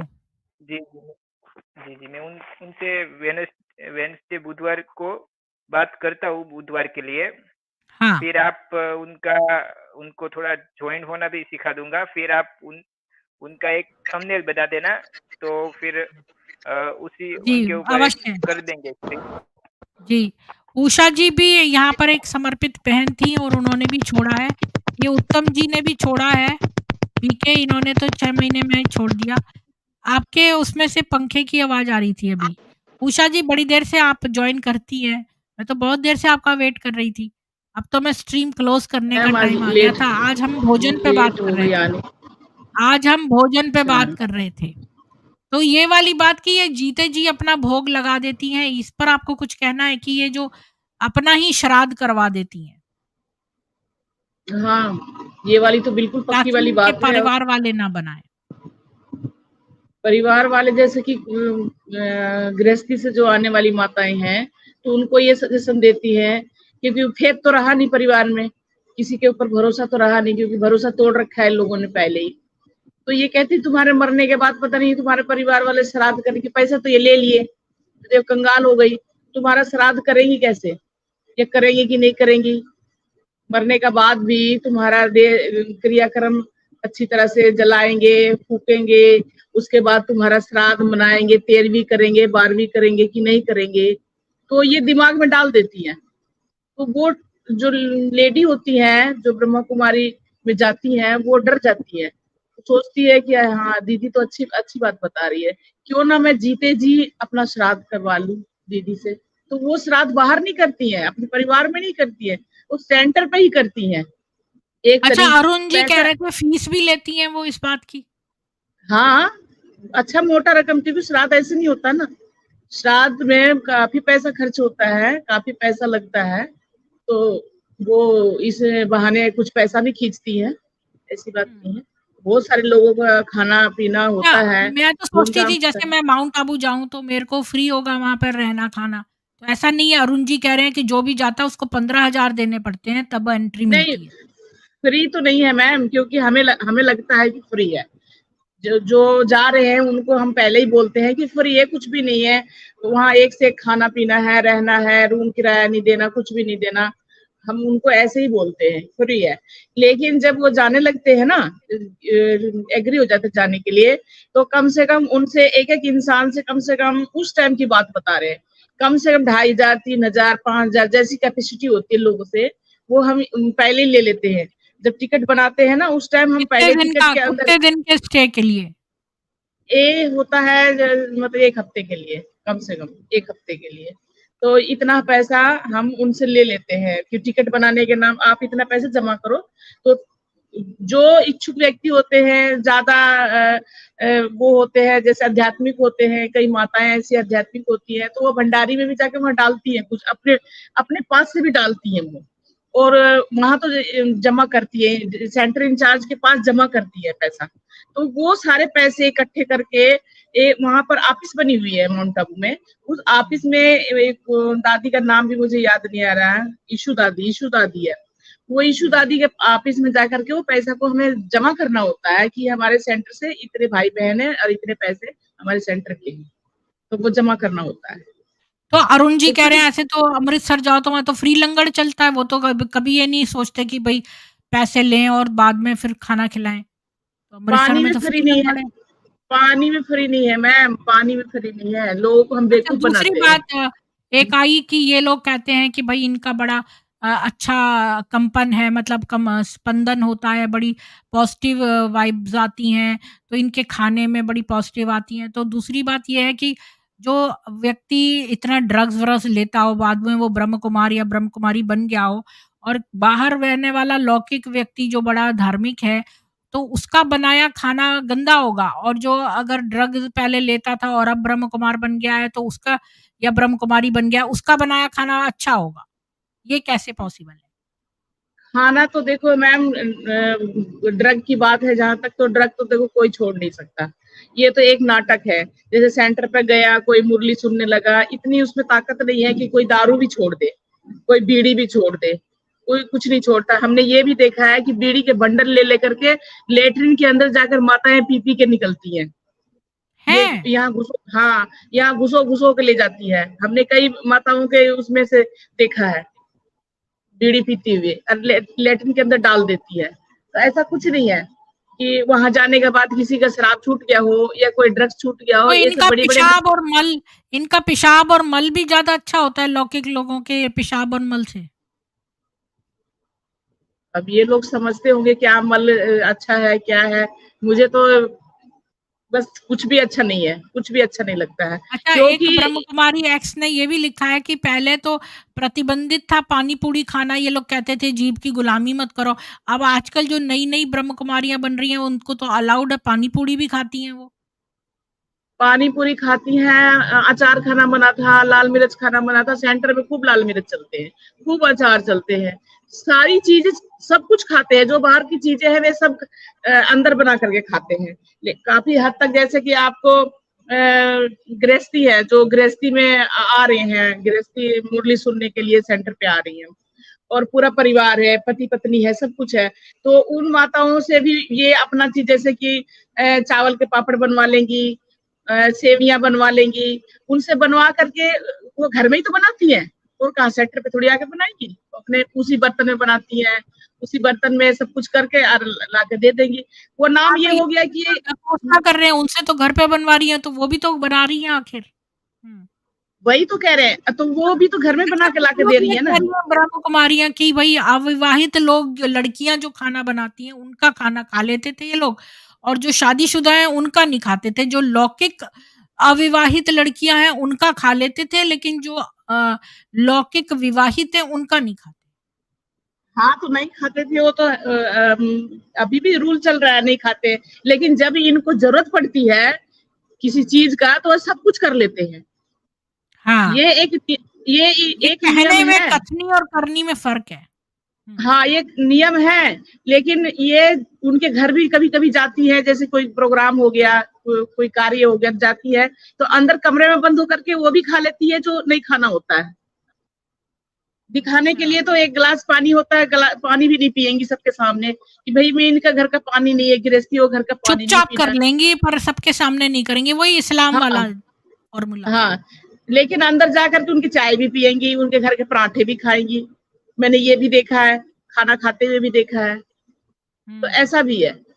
तो मुझे भी, मैं खुद कंफ्यूज हो जाती थी कि अभी तो दीदी बोले गिलास में पानी भी नहीं पीना, उनके गिलास भी खराब है, वो अज्ञानियों का गिलास है, और अंदर पराठे खा रही हैं बैठ के। हुँ, हुँ। तो ऐसा भी होता है। उन जैसे बिस्किट वगैरह बनवाती थी ना, बहुत सारे बिस्किट बनवाती थी, केक बनवाती थी फैक्ट्रियों में। फैक्ट्री का भाई ज्ञान में चलता है, तो फैक्ट्री का भाई ज्ञान में चलता है, तो उनकी मशीन में जो कारीगर लगे हुए हैं वो थोड़ी ज्ञान में चल रहा है। वो जो कारीगर जो अज्ञानी है, वो बिस्किट बना के दे रहे हैं, वो सेंटर वाले खा रहे हैं। हुँ। वो कई सेंटरों में बट रहे हैं वो हाँ, वो भाई का फैक्ट्री है, वो भाई ने बिस्किट बनवाया है, वो बांट रहे हैं बिस्किट, मैं ना वो केक यूनिवर्सिटी बांट में रहे वो पढ़ाती थी, यूनिवर्सिटी में मैनेजमेंट एमबीए स्टूडेंट्स को पढ़ाती थी दिल्ली में। तो हैं। हम लोग ट्रिप में करवाने ले गए, तो हम तिहाड़ जेल में भी ले गए दिखाने के लिए कि देखो आज कॉन्फ्रेंस, जो आईटी सिस्टम उनका लग गया है। तो जो खूंखार डाकू होते हैं या खूंखार हत्यारे हैं जो जेलों में बंद हैं, उनको बजाय एक जेल से दूसरे जेल में ट्रांसफ़र करने के, अगर उनकी कोर्ट की डेट होती है तो कोर्ट को हम उसी में लगा देते हैं कॉन्फ्रेंस रूम में, तो जो वीडियो से बात हो जाती है। तो ज़रूरी नहीं है, अब ऐसा नहीं होता कि डाकू को लेके जा रहे हैं, रास्ते में जो है किसी ने उसको अगवा कर लिया, या जो है उनके जो ले जा रहे हैं गाड़ी उलट गई, जैसे बॉलीवुड पिक्चरों में दिखाते हैं, ऐसा नहीं होता हाँ, वो आजकल। तो तो हाँ, आजकल अब तो बहुत कॉन्फ्रेंस, सेफ। हाँ, हाँ, तो मैं वहाँ पर हुँ। दिखाने ले गई थी एक बार। तो वहाँ पर जो ठप्पा, क्योंकि मेरे साथ तो लड़कियाँ भी थी, लड़के भी थे। तो उन जो लड़कियाँ थी जो लड़के थे उनके हाथ पर ठप्पे लगा दिए थे, लड़कियाँ वैसे ही जा सकती हैं क्योंकि वो जेल लड़का आदमियों की थी। तो वहाँ पर हमको ना बोला कि देखो इन लोगों को अंदर की दुनिया ही अलग थी। अंदर सब उद्योग हो रहे थे और सब ऐसा उनको शिक्षा दी जाती है ताकि वो दोबारा से निकल कर और समाज में कोई का व्यवसाय करके अपने जीवन यापन कर सकें। तो इन लोगों ने बिस्कुट बनाए थे, आपने बिस्कुट की बात की ना तो वो मेरे पीछे पड़ गए कि आप इनका बनाया बिस्कुट खाओ, ऐसा टेस्टी बिस्कुट आपने कभी नहीं खाया होगा। तो मेरे को पहले लग रहा था ये डाकू के हाथ के बनाए हुए बिस्किट में ना में बहुत अच्छी वो नहीं थी बिस्किट खाने के लिए, लेकिन उन्होंने बहुत ज़्यादा मुझे फ़ोर्स करा कि एक बार खा के देखो, ऐसा बिस्किट आपने कभी नहीं खाया होगा, ये जो अपराधी हैं, ये जो बनाते हैं। तो फिर मैंने खाया उसको तो वो अच्छा था, तो मुझे याद आ गई ये वाली बात, तो मैंने सोचा आप लोगों से शेयर करूँ। तो ये जो बिस्किट बहुत मात्रा में मैं हम फिर उनकी कौ उसमें भी गए, वो लोग वहाँ पर दुकानों पे बेचते हैं और ये दूसरे दुकानों पर भी जाके बिकता है। तो ये जो हाँ, ये बड़ी बहुत बिस्किटें तो जो ये जो आप कह रही हो ना कि ये बाहर का सामान खा लेती हैं, तो बहुत सारा सामान तो अपराधियों द्वारा जेलों में बनाया जाता है, जो वहाँ विस्तृत किया जाता है, बिकता है जो। हाँ, वो लोग वहाँ पर अंदर रह करके पैसे कमाते हैं, बाकायदा काम हाँ, करते हैं। आजकल वो हाँ, हाँ। जेल नहीं रह गया ना, अब जेल में बहुत सारी सुविधाएँ हो गई है। जेल जेल में में पैसा बहुत कमा के व्यवसाय हाँ, वगैरह होता है। तो मैं यही कह रही हूँ कि ये जो है अगर बाहर का चीज़ें खा रही हैं तो ये डाकू की बनाई हुई भी खा रही हैं। हाँ, बिल्कुल खा रही और हैं। दूसरी अब बात एक ये है कि डाकू पंचम सिंह जो इन्होंने डाकू पंचम सिंह से सारी आपको पता है डाकू पंचम सिंह के बारे में? हाँ, उसका अखबार जानती में हूँ। आया था। उसकी छोटी बेटी से इन्होंने ब्याह करवा दिया, उससे दहेज लिया, शिव बाबा से उसकी शादी करवाई। उसकी इनको सारी लगता होगा पैतृक संपत्ति रखवा ली। अब वो इनको लगता डाकू पंचम सिंह को लात मार के अलग कर दिया, वो बीमार है, अब उसका बेटे की सारी संपत्ति उसका बेटा हमारे चैनल पे आया था, संतोष सिंह। उन्होंने हाँ, मैंने बताया दे कि कैसे उनकी हालत खराब है पंचम सिंह की। पहले तो इन्होंने और ये लोग बड़ा बीड़ा उठाती हैं कि इन्होंने 500 डाकुओं का वो करवाया उनका जन समर्पण करवाया, जबकि उन्होंने नहीं करवाया समर्पण, किसी और व्यक्ति ने कराया, ये क्रेडिट लेके झूठ बात बोलती है। और जंगल इन्होंने में जो ब्रह्मा इनका बाबा दिखाई सरगना दिए। था, पंचम सिंह उन सारे डाकुओं का लीडर था। इसने हाँ, लीडर को अपना बनाया, सोचा कि सारे डाकू जो हैं बीके में आ जाएँगे। कोई भी डाकू सिवाय पंचम सिंह के नहीं आया बीके में। तो ये पंचम सिंह डाकू एक बहुत खूंखार डाकू था और फेमस था। तो इन लोगों ने सोचा कि डाकू 120 फेमस है हत्याएँ की थी उसने, 120 हत्याएँ। हाँ, और वो भी तो कुछ बनाता होगा जब वो यंग होगा तो उसके हाथ का भी तो तभी है कैसे बीके में इनका जो बड़ा सात्विक वो है, स्पंदन हो पहली रहा है। बात तो जितने संपत्ति थे उनके जो डाकू की संपत्ति कहाँ से आई? अगर एक छोटी-सी बात है, बुरा नहीं मानने वाली बात है, डाकू की संपत्ति आई कहाँ से? वो अगर वो लोगों की डाकू गिरी संपत्ति थी जो डाकू ने ले ली और वो ले ली बीके वाले उस डाकू से भी बड़े डाकू थे। उन्होंने वही डाकू को भी लूट लिया। तो वही तो मैं कह रही हूँ, डाकू की संपत्ति आई कहाँ से? लूट-पाट से आई। लूट-पाट वो तो कम लूट-पाट नहीं किया, पंचम सिंह डाकू वो ब्रह्मा कुमारी से भी नीचे रह गया। एक बहुत हाँ, बड़ा डाकू जिसको हम नाम ब्रह्मा कुमारी देंगे, वो पंचम सिंह डाकू से भी बहुत बड़ा डाकू है, जो उसकी संपत्ति को उन्होंने लूट लिया। हाँ, ये तो और डाकुओं के लूटी सरगने से भी बढ़िया ज़्यादा निकली। फिर और लूट-पाट किया हुआ पैसा, लूट-पाट किया हुआ धन, जो कितने लोगों की हाय लगी होगी, कितने हत्याएँ किया होगा, क्या किया होगा भगवान जाने। तो वो संपत्ति उन्होंने रखा, लिया, तो क्या बोलते हैं कि एक संपत्ति भी ऐसा होना चाहिए, जो सात्विक होना जैसे भोजन सात्विक होना चाहिए, तो संपत्ति भी सात्विक होना चाहिए। किसी की हाय नहीं होनी चाहिए संपत्ति में। शिवानी का वीडियो सुनो ना, किसी की मैंने आज संपत्ति पता में बड़ी इम्पोर्टेंट चीज़ पढ़ी, वो मैं नेक्स्ट स्ट्रीम में करूँगी। शिवानी ने किसी पर साइकिक अटैक करवाए, वो उसका क्लेम है शिवानी ने किए हैं। तो हाँ, उसके मैंने बारे में सुना हम था। जानेंगे। और एक बात और, आपने शैतान पिक्चर नहीं देखी है तो वो देख लेना, उसमें इसका रहस्य दिया है। अच्छा, शैतान होगा पिक्चर जो कहीं अजय देवगन की पिक्चर आई है ना शैतान, माधवन अच्छा, है उसमें, अजय देवगन है। वो देख लेना आप, उसको आपको पता चलेगा। क्योंकि ये लोग बहुत इन एडवांस हो रहे हैं, बहुत ज़्यादा। ये लोग कुछ भी कर सकते हैं। इनका लिमिट नहीं है करने का कुछ भी। हुँ, इनका दिमाग जो है वो बिल्कुल शैतानी दिमाग बन चुका है। हुँ। क्यों इनके तो ऊपर किसी प्रकार से प्रेत तो थे ही ये, लेखराज तो प्रेत ही है। लगाम ना दुनिया की कोई लोक लाज रहा, ना नियम कानून रहा, ना मर्यादाएँ रही। ये मतलब हर चीज़ का कवर ओढ़ करके सत्यता की कवर ओढ़े हैं, पवित्रता की कवर ओढ़े हैं, निर्भयता की कवर ओढ़े हैं। ये सारे गुणों की कवर ओढ़कर सारे अवगुण का काम कर रहे हैं। हुँ। ठीक है उषा जी, अब मैं ये स्ट्रीम क्लोज़ करती हूँ। आपको कुछ कहना है एंड में तो बोलिए। एंड में तो मैं क्या बोलूँ मैम, मैं तो बहुत कुछ बोल रही हूँ। आप जो ये बोलोगे रिक जी उसी का कह रहे हैं जवाब। कि बीके वाले खाने में साइकेडेलिक हैलुसिनोजन मिलाते हैं, जिससे लोगों को अत्यानंद का अनुभव होता है। क्योंकि कोई लड़की नहीं, ये भी बोल रही थी कि बड़ी हँसी है उसको आ रही थी और बड़ी खुशी मिल रही थी। तो ये जो प्रसाद देते हैं, तो जो नए लोग आते हैं उनको वहाँ से प्रसाद नहीं देते हैं, जो औरों को दिया जाता है, अलग से प्रसाद दिया जाता है। और एक लड़की आई थी वो कह रही थी उसको पानी दिया था तो हल्का नीला-नीला सा था। तो उसको पी के या खा के बड़ी खुशी सी अंदर से महसूस होती है। तो ऐसे ड्रग्स आते हैं केमिकल्स, जो आप खा लें तो बड़ा वो होता है। मैम प्रसाद बनाने वाला देखो मैं ये बताना चाहती हूँ कि अब क्या हो रहा है वो नहीं पता मुझे, क्योंकि प्रसाद खुद मैं बनाती थी, बनाने वाली मैं थी, सब कुछ मैं ही करती थी। तो मुझे हुँ। ऐसा कुछ भी नहीं था कि उन्हें मैं तो किसी ऊपर से चीज़ डालना होता है, बनाते में थोड़ी डालना होता है, मतलब बाद में हाँ, ऊपर से तो मिक्स कर दिया कुछ देते भी वक़्त। मिक्स कर दे या क्या कर दे वो मुझे नहीं पता, क्योंकि मैं जितना अच्छी तरह से मैं जानती हूँ कि वो क्या करते हैं, वो या तो मैंने देखा नहीं हो, या तो मैंने उसके बारे में जाना नहीं हो, या मेरे से अवज्ञ रह गया हो, क्योंकि बनाने खाने बिना खिलाने वाली मैं ही थी, तो ऐसा मेरे नज़र में नहीं था। और बाकी अब क्या हो रहा है, क्योंकि ये बहुत विस्तार हो चुका है अब। हर इंसान जो है एक तूफ़ानी इंसान बन चुका है, कुछ भी, कहीं भी कुछ भी कर सकते हैं। इतना तो कॉन्फिडेंस मुझे हो गया है। अगर कोई कुछ कह रहा है कि इसमें ये मिला दिया गया है, तो कोई बड़ी बात नहीं है, मिला भी दे सकते हैं, मिला सकते हैं। हुँ। ये कोई बड़ी बात नहीं है। जब सबको नहीं खिलाते, ये कुछ खाने में बाहर से मिलाते हैं तो एक ही व्यक्ति के खाने में जाता है वो, सबके में नहीं।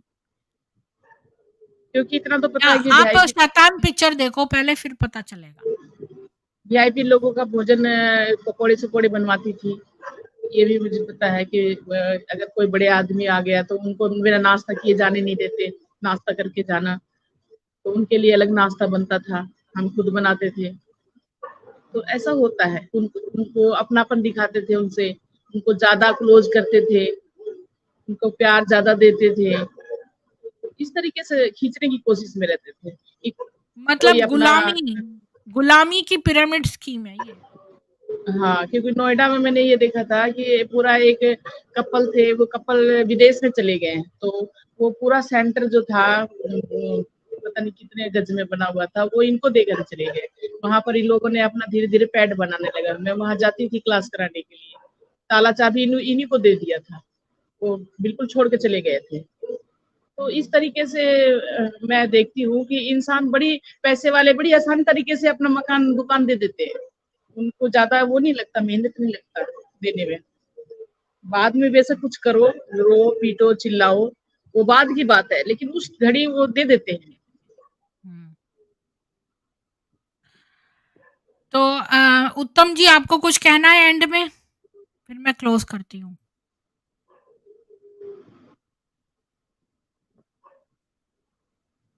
जी नहीं, थैंक यू मैडम। जी। सोल दुर्गा जी हमसे कुछ बात करना चाह रही थी। मैंने कल बोला था उनको कि उषा जी से आपको मिलवाऊँगी, लेकिन ऐसा हुआ ही नहीं। जब सोल दुर्गा जी होती हैं, तो फिर आप नहीं होती, जब आप होती हैं, तो वो नहीं। तो अभी कल तो मैं शायद स्ट्रीम ना करूँ क्योंकि मेरा कोई अपॉइंटमेंट है, लेकिन परसों मैं स्ट्रीम करूँगी, तो उसमें कोशिश करूँगी कि आप और सोल दुर्गा जी दोनों मिल जाएँ। नहीं, ऐसी कोई बात नहीं है, सोल दुर्गा जी बहुत अच्छी हैं और मेरे आप लिए जानती हैं वो उनको कुछ पहले से? नहीं जानती नहीं हूँ, लेकिन जो मेरे बारे में बोल रही थी, तो मैं एक्चुअली इतनी नेगेटिव थिंकिंग वाली लेडीज नहीं हूँ। मुझे वक्त ने कुछ ज्यादा समझाया है, अपनों ने ज्यादा मुझे प्रताड़ना दिया है और मैं हाँ, ऑब्वियसली सबका अनुभव अलग-अलग है। हाँ, तो मैं संघर्ष करती हुई अपनी जिंदगी की हाँ, 6 साल से मैं संघर्ष कर रही हूँ और आपने जिसके तो बहुत बड़ा संघर्ष किया और मैं तो समझती हूँ सबसे बड़ा अच्छा काम आपने ये किया कि वो जो ब्रह्म कुमार से मैरिज करी ना, उससे आप कहीं सेटल हो गई। अदरवाइज़ तो आप एक संस्था से दूसरी संस्था, जैसे फुटबॉल खेल रहे थे ना आपके साथ, वैसा ही होता रहता। वो तो मैं मौत के घाट ही उतर जाती फिर तो। क्योंकि ऐसा मतलब कुछ दिन के हाँ, बाद कहीं न कहीं क्योंकि मैं रास्ता ढूँढ रही थी, मुझे एक रास्ता चाहिए था निकलने का। क्योंकि आपने मैं ये इतनी सबसे समझदारी का काम किया, मतलब कि आपने उस ब्रह्म कुमार को किसी तरह तय करवा लिया और वहाँ रह लिया और किसी तरह अपना जो है मकाम बना लिया। आप डटी रहीं, आप मतलब बहादुर हैं इस तरह से। आप अभी भी संघर्षी हैं, मुझे आप सर्वाइवर हैं। अभी भी मुझे बहुत परेशान करता है, ऐसी बात नहीं है। अभी भी 20,000 रुपए मैंने रखा था मैम, अभी बताना अच्छा नहीं लगता। अभी 20,000 रुपए अभी पिछले महीने में निकाल के ले गया और अपने खाते में डाल दिया। मैंने तो सोचा आपका डाइवोर्स हो गया उससे। नहीं, नहीं डाइवोर्स नहीं हुआ। कोई ऐसी रिलेशनशिप में नहीं है, हम सिर्फ रह रहे हैं। कोई रिलेशनशिप नहीं है। वो हमारे साथ ही हम रोज़ रोटी बना के खिलाते हैं, गरम-गरम घी लगा क्योंकि करके। बड़े सारे मेरे एक्स प्यार से बीके हैं ना यहाँ पर, तो जो हुँ, जो कि जिनकी बीवियाँ छोड़ गई हैं, बीके बन गई हैं। अब वो हुँ, ढूँढ रहे हैं कोई पार्टनर। तो यहाँ पर हुँ, जो मैंने कहा कई सारी बीके आती हैं, जो हुँ, महिलाएँ जिन्होंने छोड़ा है, आप उनसे फ्रेंडशिप रख सकते हैं यहाँ पर जो आती हैं। हालाँकि आप लोग कहीं किसी और सिटी में होंगे, वो किसी और सिटी में, ऐसे कई लोग हैं यहाँ पर जो एक वाइफ़ ढूँढ रहे हैं, जो कि हुँ, चाहते हैं शादी करना। मतलब हुँ। अच्छी लड़कियों से, जो कि अच्छी लेडीज़ हाँ, हाँ, से जो कि अच्छी हों, जो ना लेकिन उनका वो घर भी बसा दें। अकेले रह गए हैं, वो भी अकेले हुँ, रह गए हैं। तो मतलब ये मैंने कहा कि भई ये इस चैनल के माध्यम से अगर किसी से आपकी दोस्ती हो जाती है तो देख लीजिए। सिटी जो है वो अलग-अलग हो सकती है, लेकिन बातचीत से करा जा सकता है। मुझे मुझे मैम अभी फ़िलहाल तो जहाँ मैं जॉब करती हूँ, वहाँ बहुत प्रॉब्लम क्रिएट हो रहा है और इतनी क्योंकि लो कैटेगरी की जॉब मिलती है मुझे, इतनी अच्छी जॉब नहीं मिलती यहाँ पर क्योंकि मैंने 12वीं पूरी करी नहीं थी, 12वीं का पेपर नहीं कुछ दिया लोग था। यहाँ हैं जो तो आपसे प्रभावित हैं। हाँ, तो मैं तो इस वज़ह से तो बहुत मुझे पता नहीं था, मैंने तो ये बोल दिया हाँ, उषा जी के लिए सही है, उनका तो डाइवोर्स हो चुका है, मैंने तो ये बोल दिया उनको। नहीं मेरी मुझे पता शादी नहीं कब थी। हुई है? मेरी मेरी हाँ, शादी नहीं हुई है तो डाइवोर्स होने का कोई मतलब ही नहीं है। क्योंकि मैं तो ऐसे ही अभी वैसे ही रह रही हूँ। क्योंकि मैं उनको पूरी देखभाल करती हूँ, अपनी तरफ से मैं पूरी इज़्ज़त देती हूँ, पूरी कोशिश करती हूँ, लेकिन वो मुझे आज की तारीख में लूट रहा है। मुझे बदनाम करता है, मुझे मैं पता नहीं क्या-क्या कहता है, मैं अभी अब इस हुँ। चैनल में क्या तो आप भी कोई अच्छा तो साथी ढूँढ के उससे शादी कर लो। मैम शादी करने के लिए मैंने सोचा था कुछ साल पहले। तो जब मेरी लड़की छोटी थी, सिर्फ़ बहुत छोटी थी, हुँ। तो बातचीत भी हो चुकी थी, वो रोड पे बातचीत कर रहा था। लेकिन मेरा मन माना नहीं, एग्री नहीं हुआ मन। गुड़िया बोली कि नहीं मैं अपने पापा को छोड़ के नहीं जा सकती। वो इंसान जो था जो लड़की को भी लेना चाहता था। तो मैं सोची कि अब ज़िंदगी सारी निकल गई है, अरे क्या एक फ़ायदा है? इंसान क्या, ज़िंदगी कोई नहीं निकली है, ये सब भारतीय सोच है। यहाँ पर तो देखो जो तो 60 साल का है वो भी, अब देखो आप, मैं ये जो विद्या बालन है वो 50 से ऊपर की है, वो भी तो कर वो मैं रही है मान शादी। ये वो मैं कितनी-कितनी वो है मैं यहाँ स पर। वो मैं समझ रही हूँ मैम, लेकिन मेरे पास एक लड़की है, मुझे उसकी ज़िंदगी बनानी है और जिस हालत में मैं आज की तारीख में मैं अपनी ज़िंदगी को बहुत सारी ज़िंदगी निकल गई, तो अब एक नया ज़िंदगी शुरुआत करने की चाह में मैं नहीं हूँ। हाँ, मैं यहीं पर रह कर के मैं अगर मुझसे कोई दोस्ती करना चाहता है, मैं उसकी हेल्प कर दूँगी। मैं जहाँ तक मेरे से होगा मैं हेल्प कर दूँगी। जी, मैं जी। ऐसे नहीं हूँ कि हेल्प नहीं कर पाऊँगी, मैं हेल्प उनको अपने पास रख कर के उनकी पूरी सेवा कर दूँगी, पूरी सम मुझे भी हेल्प की ज़रूरत है, मुझे पैसों की बहुत ज़रूरत है मैम, मैं खोल के बोलती हूँ। क्योंकि मेरे पास मकान नहीं है, किराया नहीं दिया जाता है, बहुत सारी प्रॉब्लम है पैसों की। तो जी। मैंने ये जो क्या नाम है उनका? अर्जुन जी है कि कौन है? अरुण जी। अरुण जी, उनसे भी रोज़ मैं बोलती हूँ, उन्होंने बोला मैं आपको कहीं जॉब बताऊँगा, तो आज भी फ़ोन किया था मैंने उनको अरुण जी को हाँ, कि आप अरुण जी जो है वो, उनका कॉन्टैक्ट नंबर अगर नहीं है किसी के पास तो ले सकते हैं। और जितने भी हाँ, बीके हैं, एक्स बीके हैं, आप ज़्यादा पर्सनल बातें ना बताएँ, क्योंकि हाँ, आपको जान को खतरा भी हो सकता है। तो ये है उनका कॉन्टैक्ट नंबर, जिनको उनसे संपर्क कर लीजिए, तो वो हेल्प सभी बीके से निकले हुए एक-दूसरे की हेल्प करेंगी और ये तो हाँ, तो सबको वो जो तो है उनको बोला था मुझे इकट्ठा एक करना। अच्छी जॉब जी, चाहिए क्योंकि जीने के लिए पैसे की बहुत ज़रूरत होती है। जी, जी। तो आप तो सभी मैं लोगों को बहुत-बहुत साधुवाद। प्लीज़ इस स्ट्रीम को ज़्यादा से ज़्यादा शेयर करिए और अरुण जी का नंबर नोट कर लिया है। मुझे भी आप ईमेल करके कोई बात अगर कहनी हो तो कह सकते हैं और मैं तो डेली ही स्ट्रीम कर रही हूँ, जो मेरे बस में है वो मैं करती रहूँगी और सब लोगों की हेल्प करके लोक कल्याण करना हमारा उद्देश्य है। चैनल कोई फाइनेंशियल उस पर नहीं चल रहा है, ना फाइनेंशियल उद्देश्य है। केवल लोगों की हेल्प करना और उजागर करना एक कल्ट को, ताकि जो नए लोग हैं वो इसमें ना फँस जाएँ और देख लें कि भई ये चीज़ें हैं कल्ट की। तो आप सभी लोगों को साधुवाद और इस स्ट्रीम को ज़्यादा से ज़्यादा शेयर करें। जय सनातन हिंदू, वैदिक हिंदू विश्व। जय श्री राम। यस।